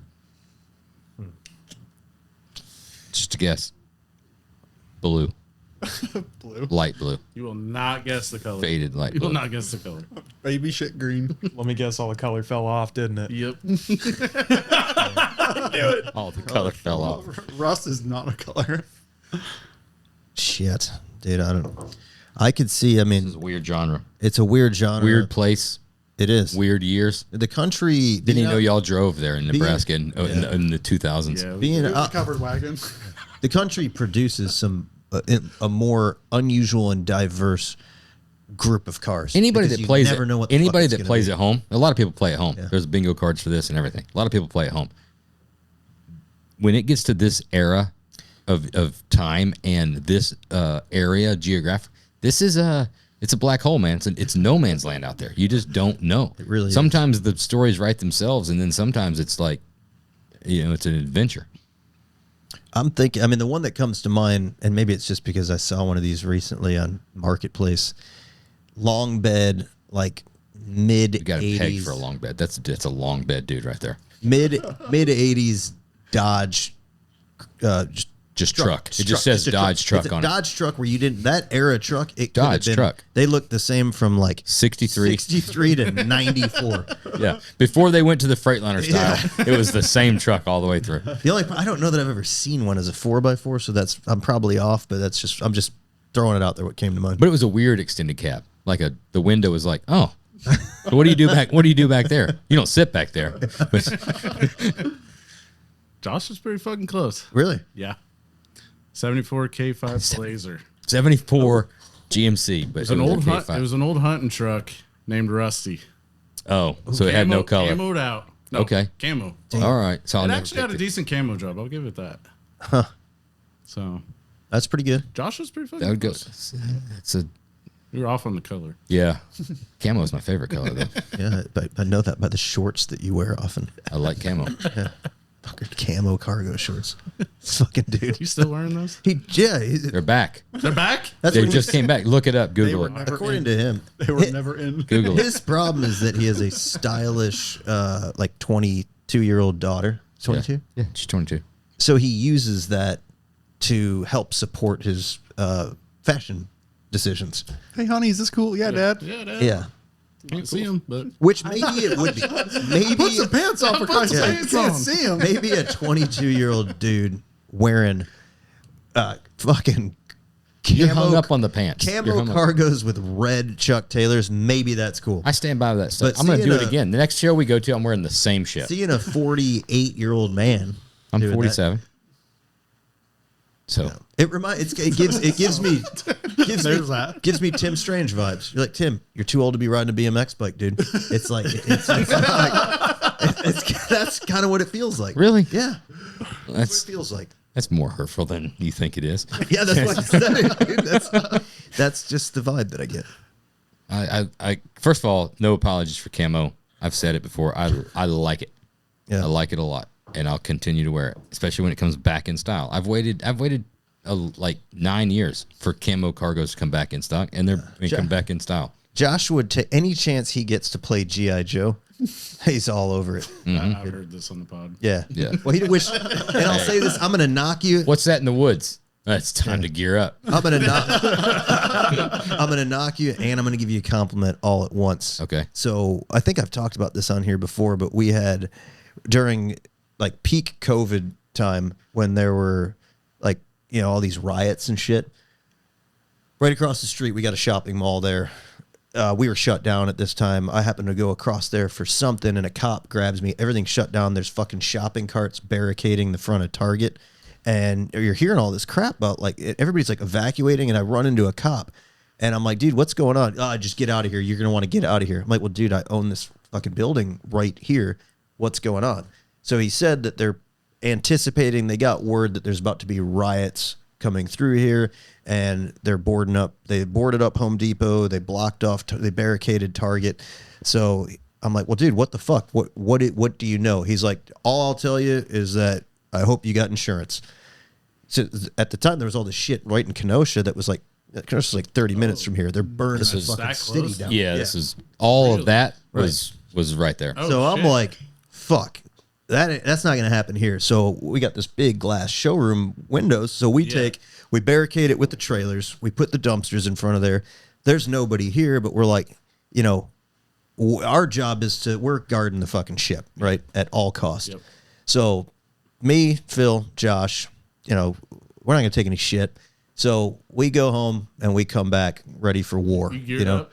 This is the Yeah. Koreans and Yeah. the LA riots. So I we're don't know if ready. you- I don't know if you've ever done any reading or history. Yeah, there's Rooftop. no Other thing you could do. That's exactly what it was. There's no situation where some dudes are busting this fucking window in and fucking with cars. It's going to be a Kyle Rittenhouse situation. you guys on were fucking almost steroids. Kyle Rittenhouse. Yeah. It would be worse. It would be significantly. it would look more like Walking Dead, where you're stacking fucking bodies, right? Yeah, Am I right? it was for preparation. So I show up and like I got some good firepower and some stuff, but I don't have a tactical or a GI Joe background. So Josh shows up, and to his credit, he actually looked pretty fucking cool. Dude. He's got like not only did he's got some He's got all night vision on badass and weapons, all that but shit. like he fucking looked like a soldier, dude. And, I'm like, and he's smoking a cigarette, and I'm like, shit, dude, this is. He's like, shit, I need a I'm like, cigarette. this is actually pretty fucking cool. I'm like, I kind of felt safe, because I'm like, You almost go home. yeah, I'm like, you got this. You have got this under control. But It's- nothing ever happened. But we were prepared for battle. Yeah. There was a lot. There was some heart-to-heart discussions there that night too. Yeah. Like serious. Well, Like it was. no, it wasn't as much as people think it was playtime. There was no playtime. It was serious. Like there was decisions that could be made that night that would be life-altering. Yeah. Oh, yeah. And there was like serious like conversations you've never had before ever because you never had to, and you have to prepare yourself for situation. And there's like, hey, if it gets to this point, it also has to go to this point because it can't just be like, fuck, they broke the window. Fuck that. Like, then there'll be implications down the road. So there was a lot of honesty. And then there was like, I mean, again, the world was a different place. There was a crazy night because there was those conversations and then we're looking at each other like, what the fuck is going on? Yeah. Like, where That was a crazy fucking time. That was a wild. like- I don't know what it was like. How did by we you get guys, here? But Not as bad as up here. What but what was it? We had that riot in the shit downtown or what? We had downtown, where people got run over? 48th and 0. What's that? Where people got run over? Yeah, like it was bad. Shit. well, we're smack dab in the middle between Chicago. We're exactly the same distance from Milwaukee as we are Chicago, and we're right in the middle, like in a straight line, basically. So you got the shit going on in Chicago where they're destroying that city, and then they're destroying Kenosha and pushing up into Milwaukee.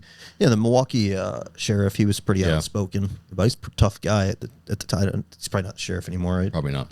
But it was fucking. You follow social media too, and each night, It was it'd be, frightening, man. oh, they're moving the city, they hit that, and you like watch it on the map. You're like, fuck, they're just like dotting around. They're getting closer. Just shit that, and at the same time, like half the shit you don't know if it's even fucking real or not. Like you're seeing shit on social media. It was just a wild. It also seems like that was 20 fucking years ago. It does. Isn't that crazy? It really is. It seems like forever ago. Yeah, damn, what a crazy time. I'm I glad appreciate it's the in the compliment. past. Yeah, absolutely. I came ready for war. Yeah. Mitch made fun of me. All you got to do is send a text. There's been a couple of times. Yeah. That's Defend the neighborhood. And that's what's great about having you as a friend.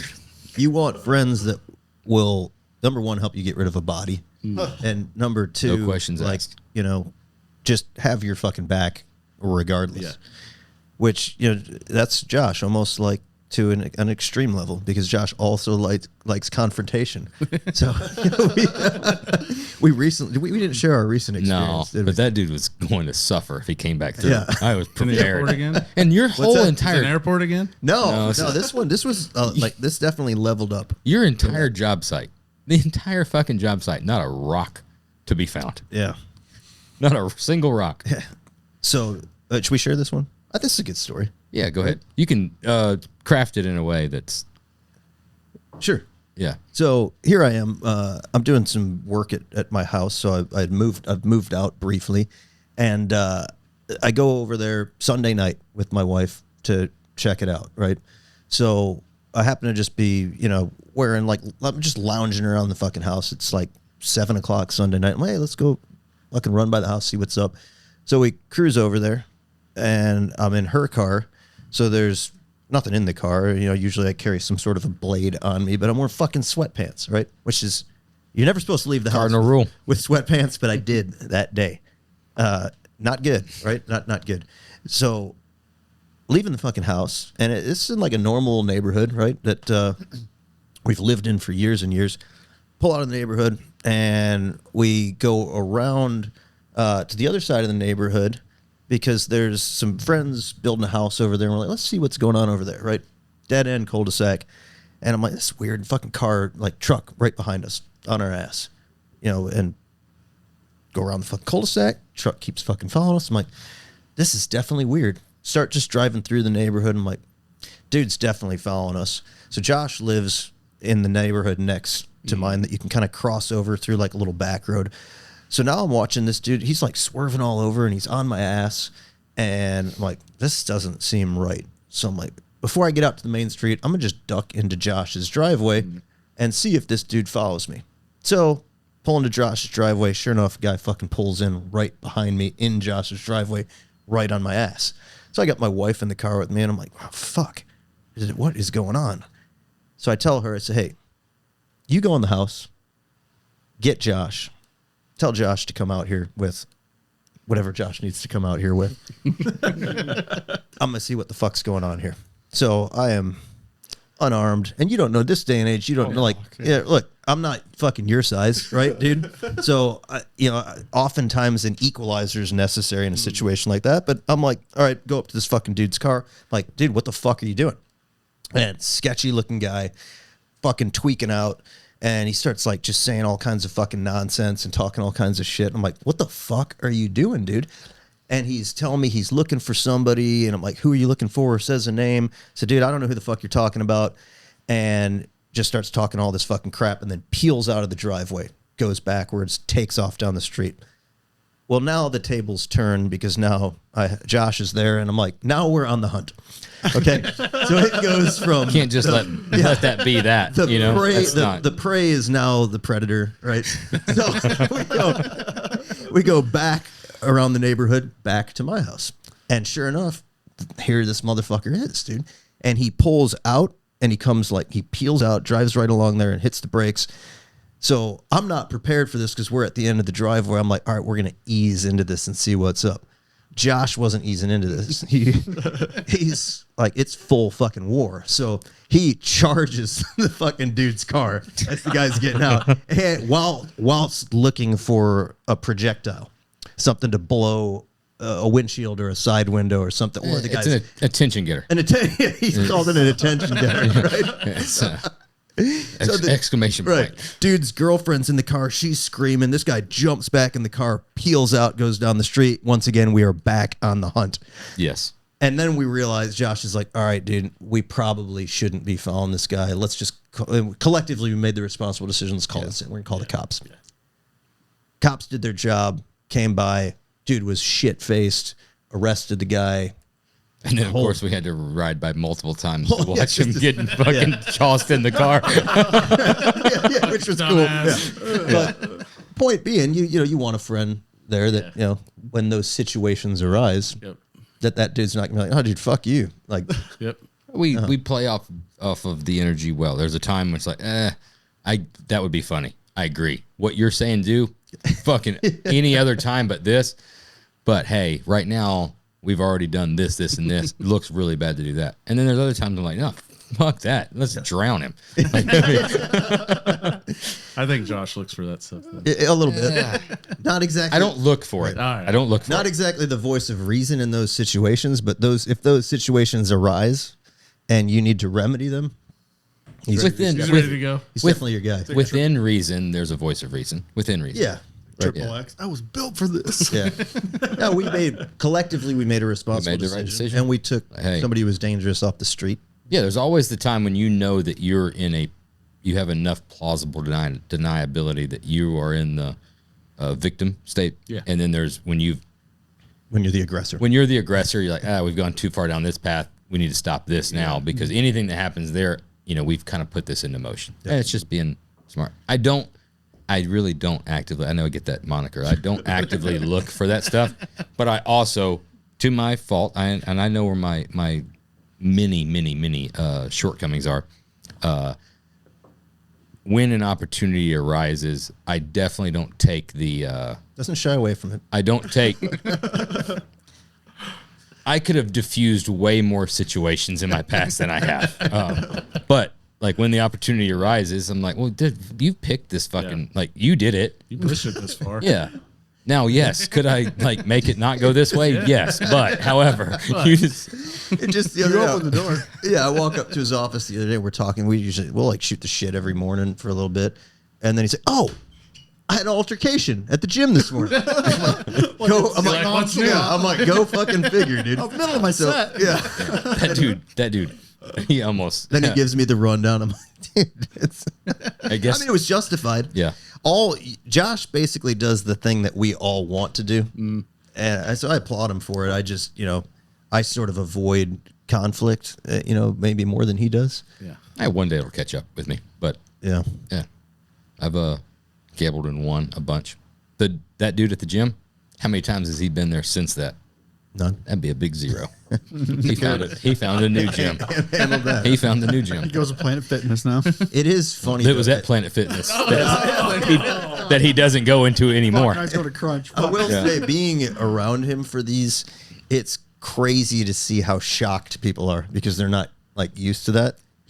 And I mean, Not used to getting confronted. yeah, they're not used to being confronted. So when it's over, like he is. I mean, he's done the world a justice, right? He's corrected that individual, and that it's not going to happen again. Nobody's going to be burdened by that. It's just sometimes uncomfortable. It'd probably be better if more people did that, to be honest. We won't go into it at all, but I remember telling you when we were coming back from Wisconsin, we were pulling that car, and that lady did that thing, and I said, "What to do?" And you're like, "What?" And I said, just do this. And then I did that thing, and you were like, "Oh my gosh!" I was like, "Yeah, see, that's how fast it can go." Now she's not going to do that anymore. No. Yeah, sometimes there's an interstate equalizer as well. I've learned a lot. Josh has taught me. Maneuvered somebody on the interstate. It's you're like, Bump my arm real quick. whoa, she gonna be okay? She'll be fine. She'll be a different person after this, actually. That's great. Next up, Music. yeah, this is a The really good music one. group. This is our new banger. Oh, you got a new question? Yeah, it's Yeah. a new one, and we're really enjoying this one. This is gonna be a good one for you. You have to pick the best band or artist that describes you, your shop, or your work. Band, artist, song. Yeah. You could give it a little time. Give it a little time, because once you start thinking about it, you're like, it's oh, it's This important. one's kind of tough. It's tough. It'll hang with you. I'm trying to think of To give you some background, just so you have an understanding what some other people pick. Josh sort of helped Troy and Adam along with this is Simon and Garfunkel. The John Wargo from the Custom Shop went with Metallica. yep, Jesse Greening, we assigned Vince Gill yeah, to Yeah. for various reasons. right. Who else did we? The least hetero of the country stars. Yeah. So we had who was ZZ Top? ZZ Top was with Arizona guys. Yep. Arizona boys that Yep. picked ZZ Top. Yeah. We just had last week was really good. Who was it? This is already aired, but we had the Metallica and the Symphony album. Okay. It was really good. Yeah, I mean, there's parallels. I always think that The like type of work that you do. building hot rods, there's definitely parallels between like a music genre or a music artist. So if somebody represented what you guys stand for as a musician, who would that be? one single musician. or a band. We listen to the same. Me and him listen. I'm getting big ICP vibes right here. Oh, fuck off. Fuck off. Are you not? Are You you don't- drinking a Faygo? Well, maybe personally, but not necessarily from a business Okay. standpoint. All right. That's great. I was like fucking 10 years old. But you did listen to him. It wasn't my choice. I'm the youngest. That was Mark? I'm the youngest of 7, so Oh, I thought that was Mark's choice.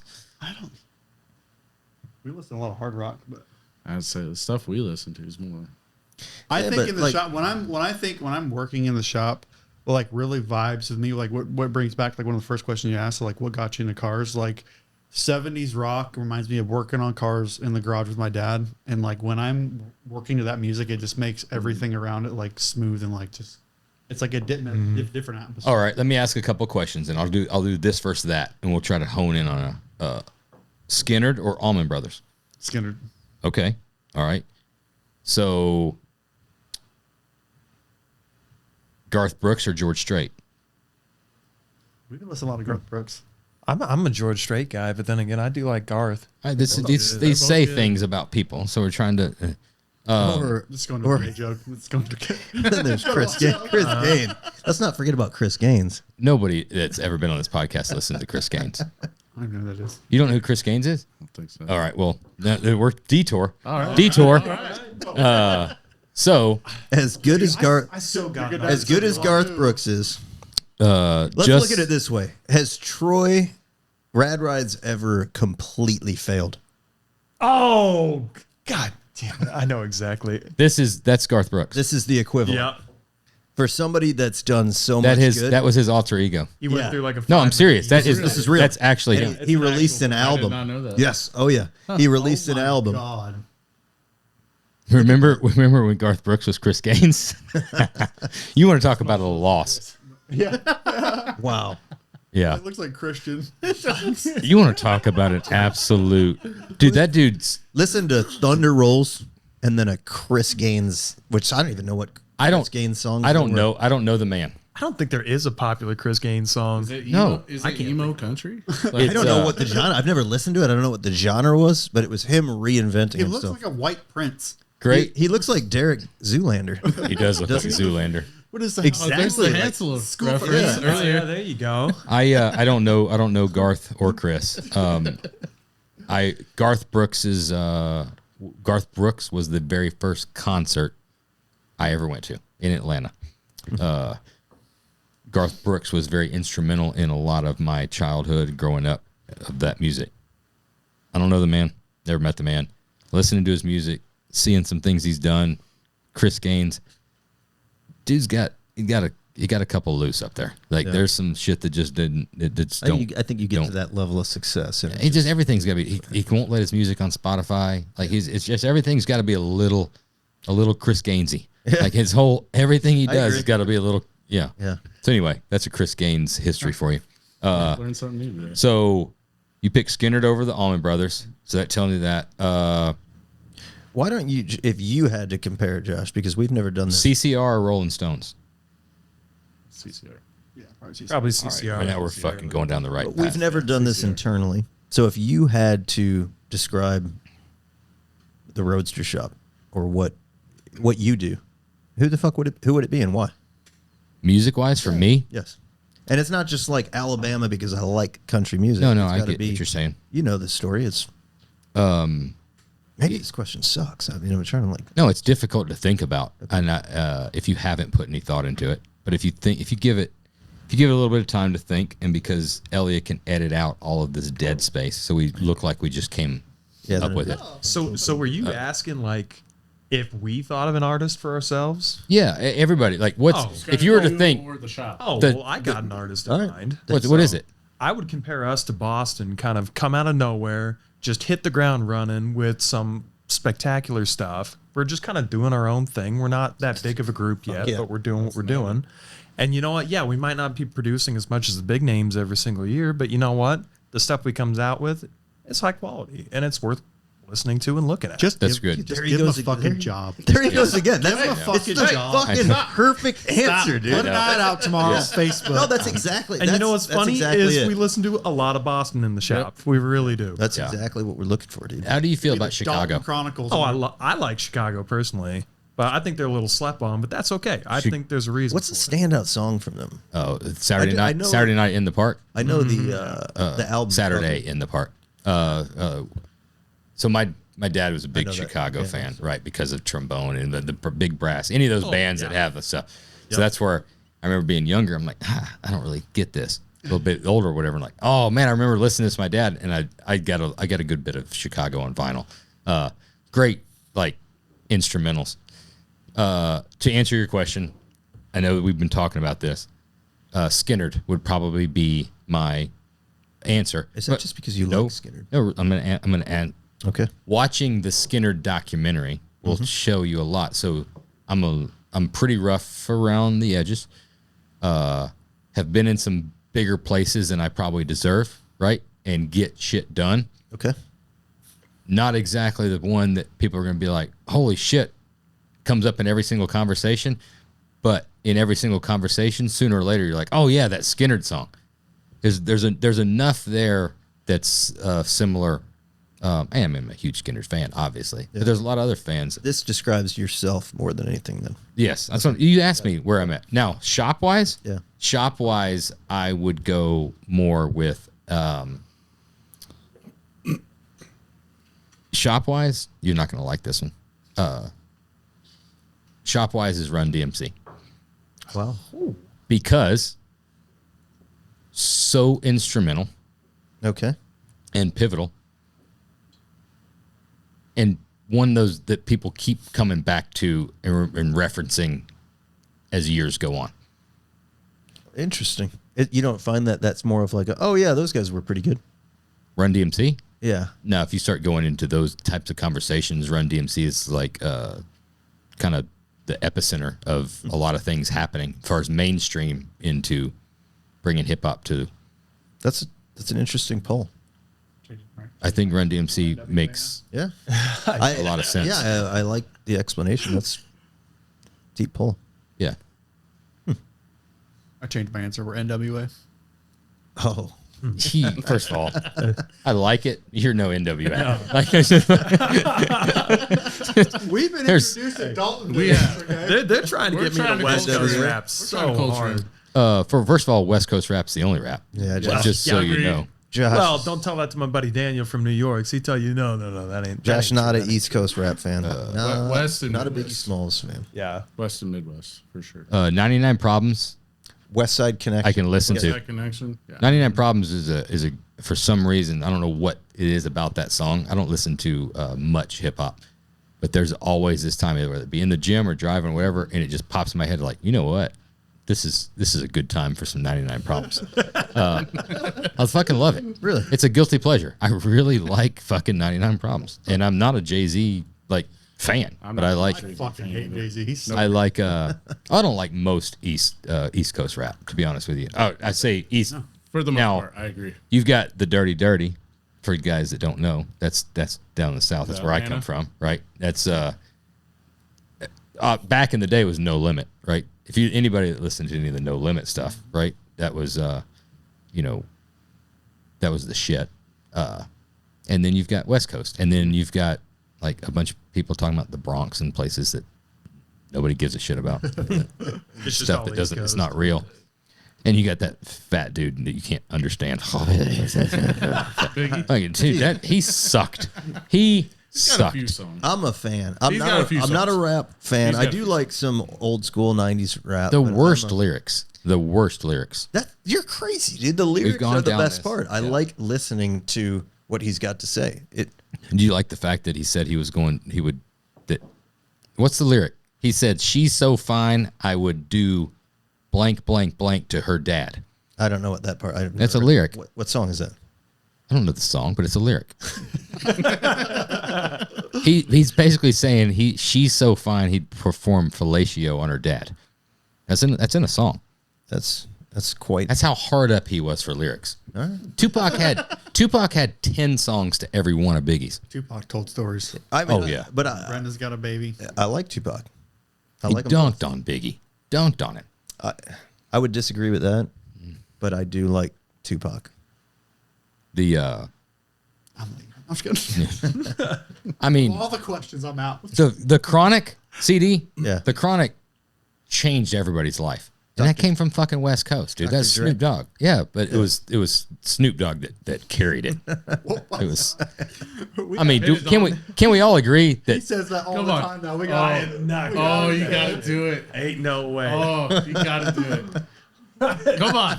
No, For the listeners. What? when's the last time you've listened to the Chronic album from start to finish and listened to the story? Start to finish, probably been a while. That's you got to listen. They got to go back to that. That's a good album. It's a great album. It turned. That was what 95, 94, 95. I think 95. It changed everything. I like It changed how about, everything. where does Ice Cube land? Ice Cube's good. Where's he at? Is he when you get the East West? Is he just? I just Does he land in either of those? post. Cute. He was Yeah. very stuck. He's We were very West west. Side. Was Yeah, he? he's West Side. He was Post looking at He was NWA, yeah bro. right. post Okay, in sorry. post you're right. NWA. None of them mean anything. I Post like NWA. that Natural Born I mean, that's me. Killers Yeah. song. That's a good fucking. That one hits. Which one? Natural Born Killers. Yeah. That's a dope song. Hey, you gotta. Vaseline. No, yeah, Vaseline. Yeah. Ice Cube? Okay. Where he's Did you- going in on Easy. Did you listen to much like NW? I mean, No Limit records back. I mean, you got Master P, Yeah, say who's Silk all the on Shocker. I really liked Master P for a long time. Then he got annoying. Yeah, but that was Like, shut the that was fuck a up. that was a factory back then. I mean, they were putting out multiple albums every single week. That was back in the day. And they had the greatest album covers. They did have good album covers.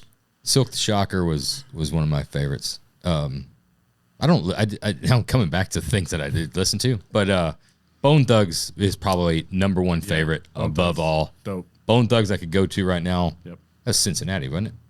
Yeah. I think They're so. from Yeah. Ohio. You're right. Yeah, Ohio. Cincinnati. Yeah. Yeah, Bone Thugs you could go to and Cincinnati, Cleveland? Where was it? it was Cincinnati or Was it Cleveland. yeah, it was I one think of it the was two. Cincinnati. Yeah. But yeah, Bone Thugs was just that was like it carried above everything else.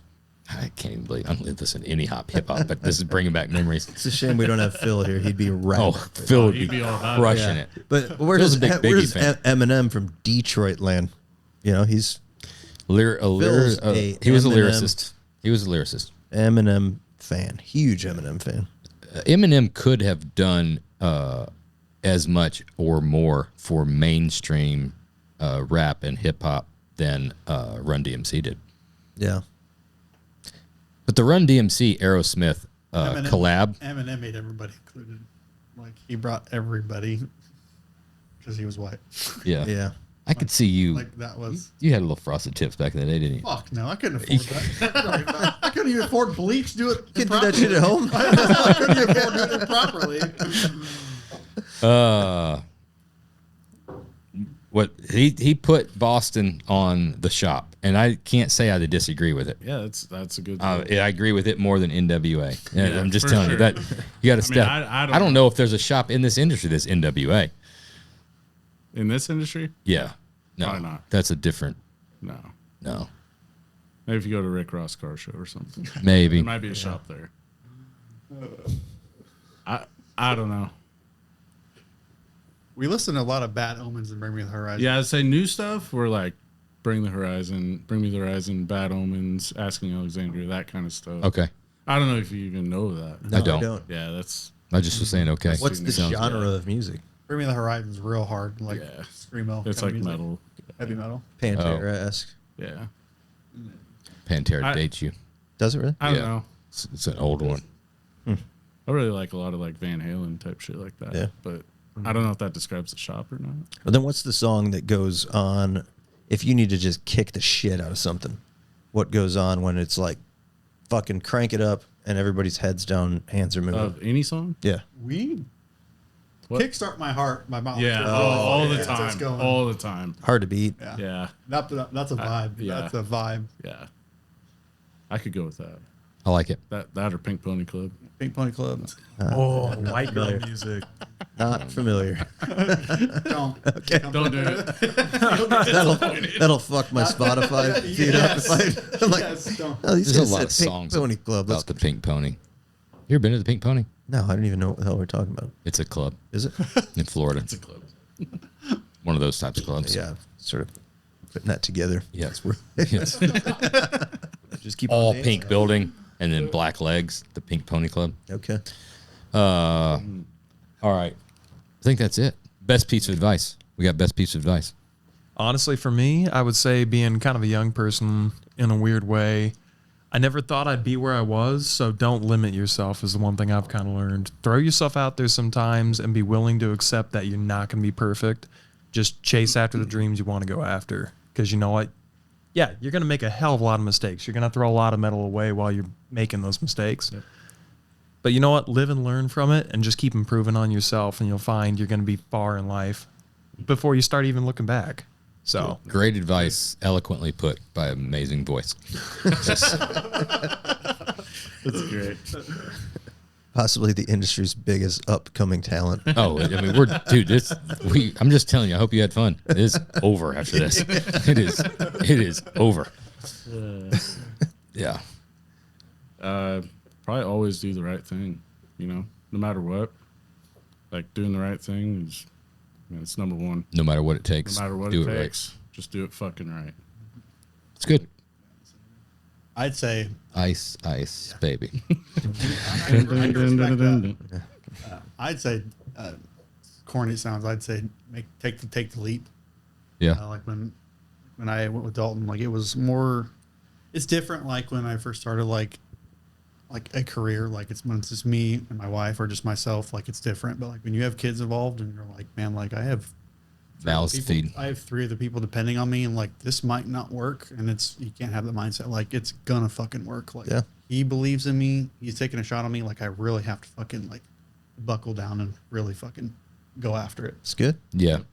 The kids thing too. It doesn't get Changes shit. It changes shit. I got my daughter's 22, and I don't have any grandkids, and there's no in the way, but.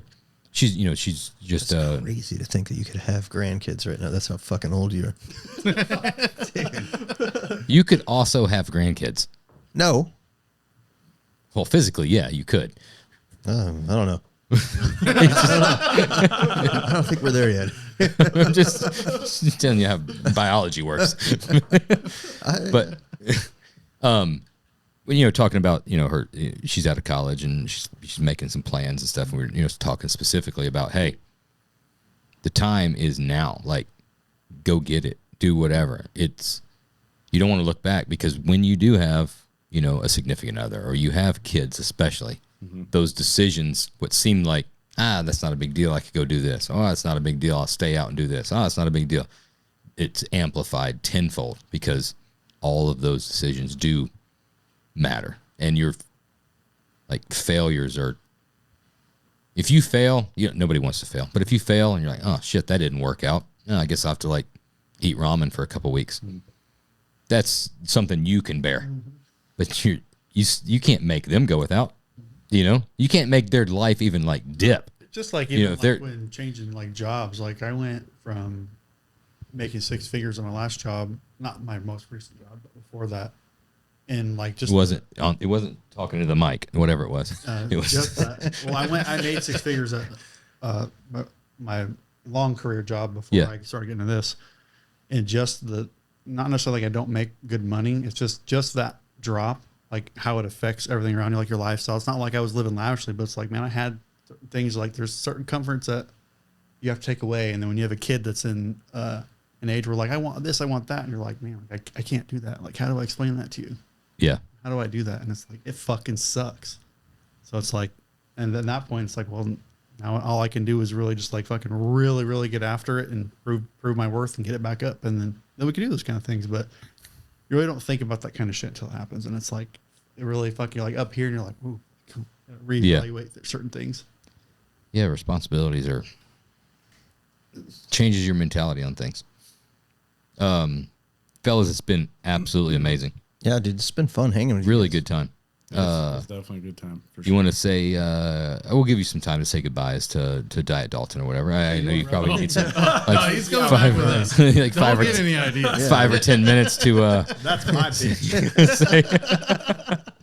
Dude, there's some great theaters in Chicago. Have you researched Chicago theater? Dude.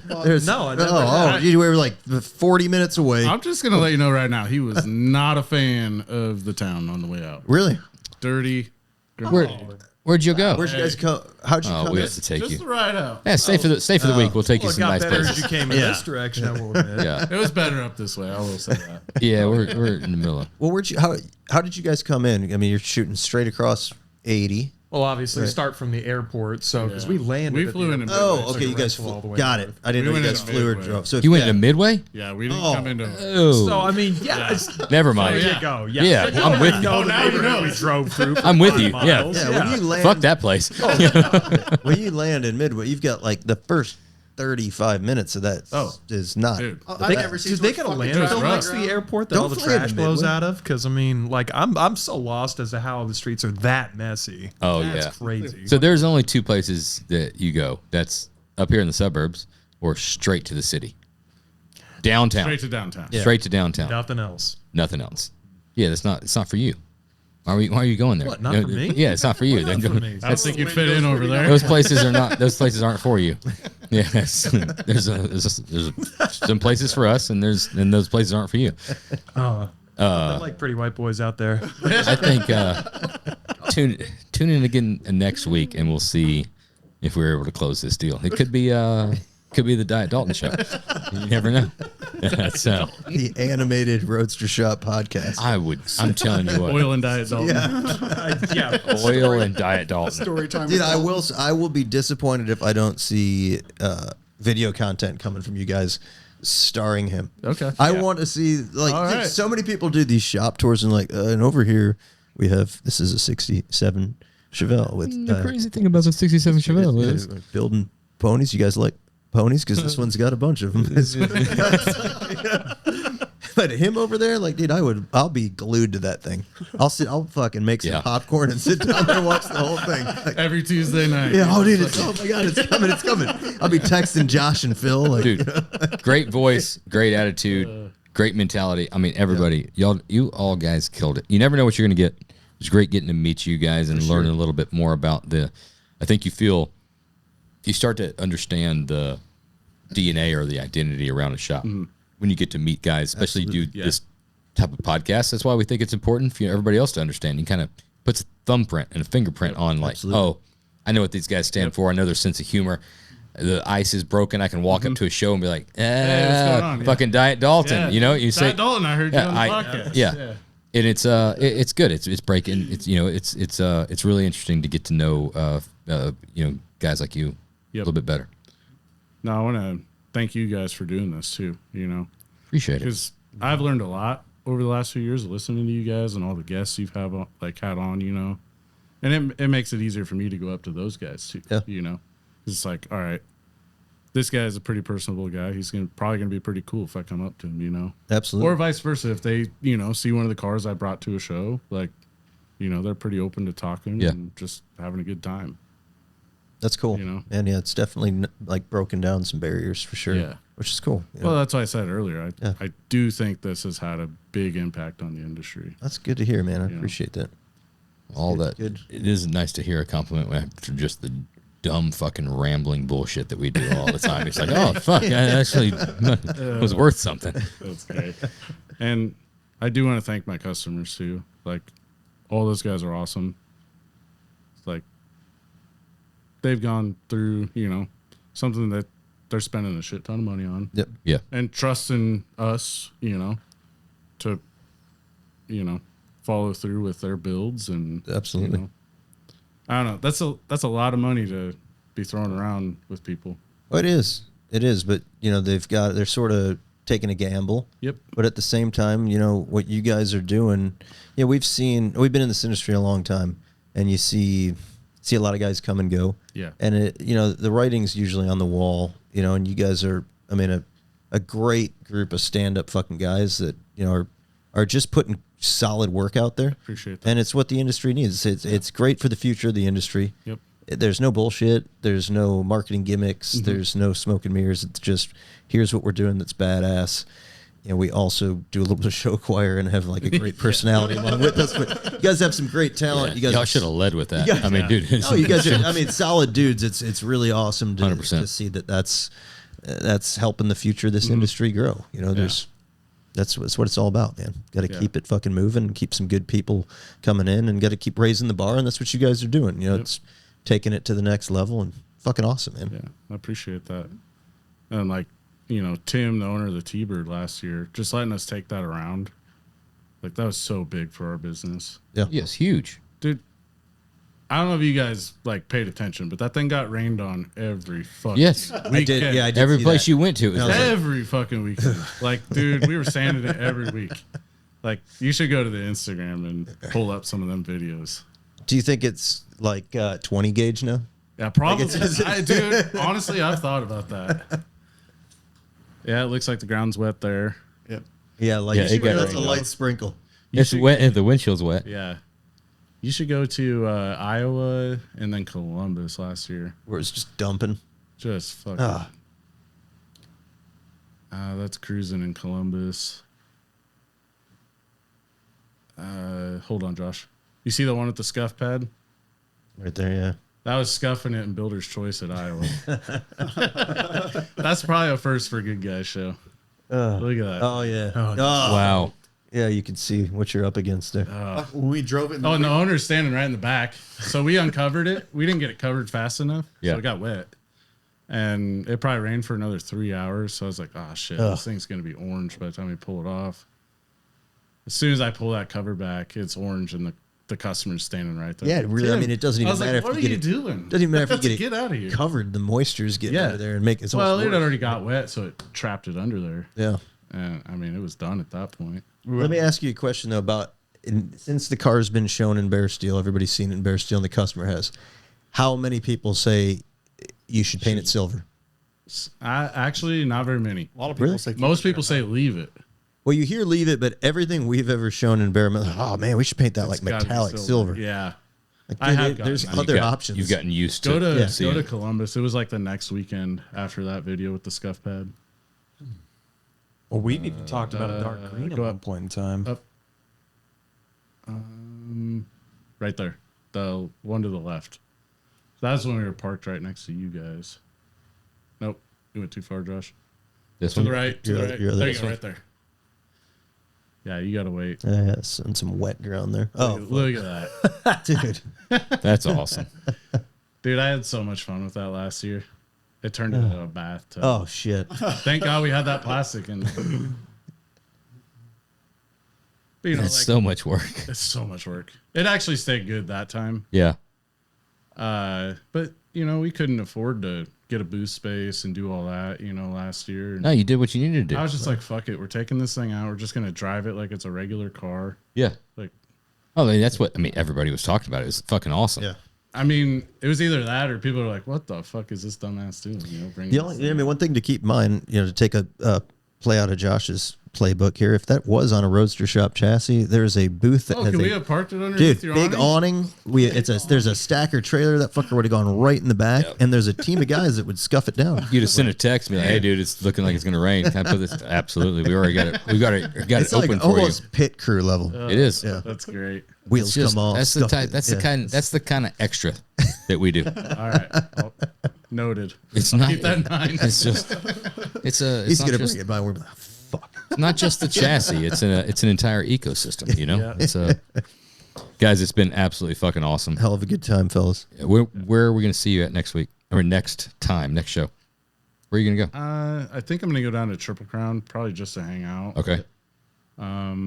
Possibly have the Le Mans there if we can't find a spot for SEMA, but I don't know. I'm kind of holding out for that. I think people. Even if I can get it outside, somebody's I just listening. want to get it in there. Somebody's listening right now. They're going to get you a spot at SEMA.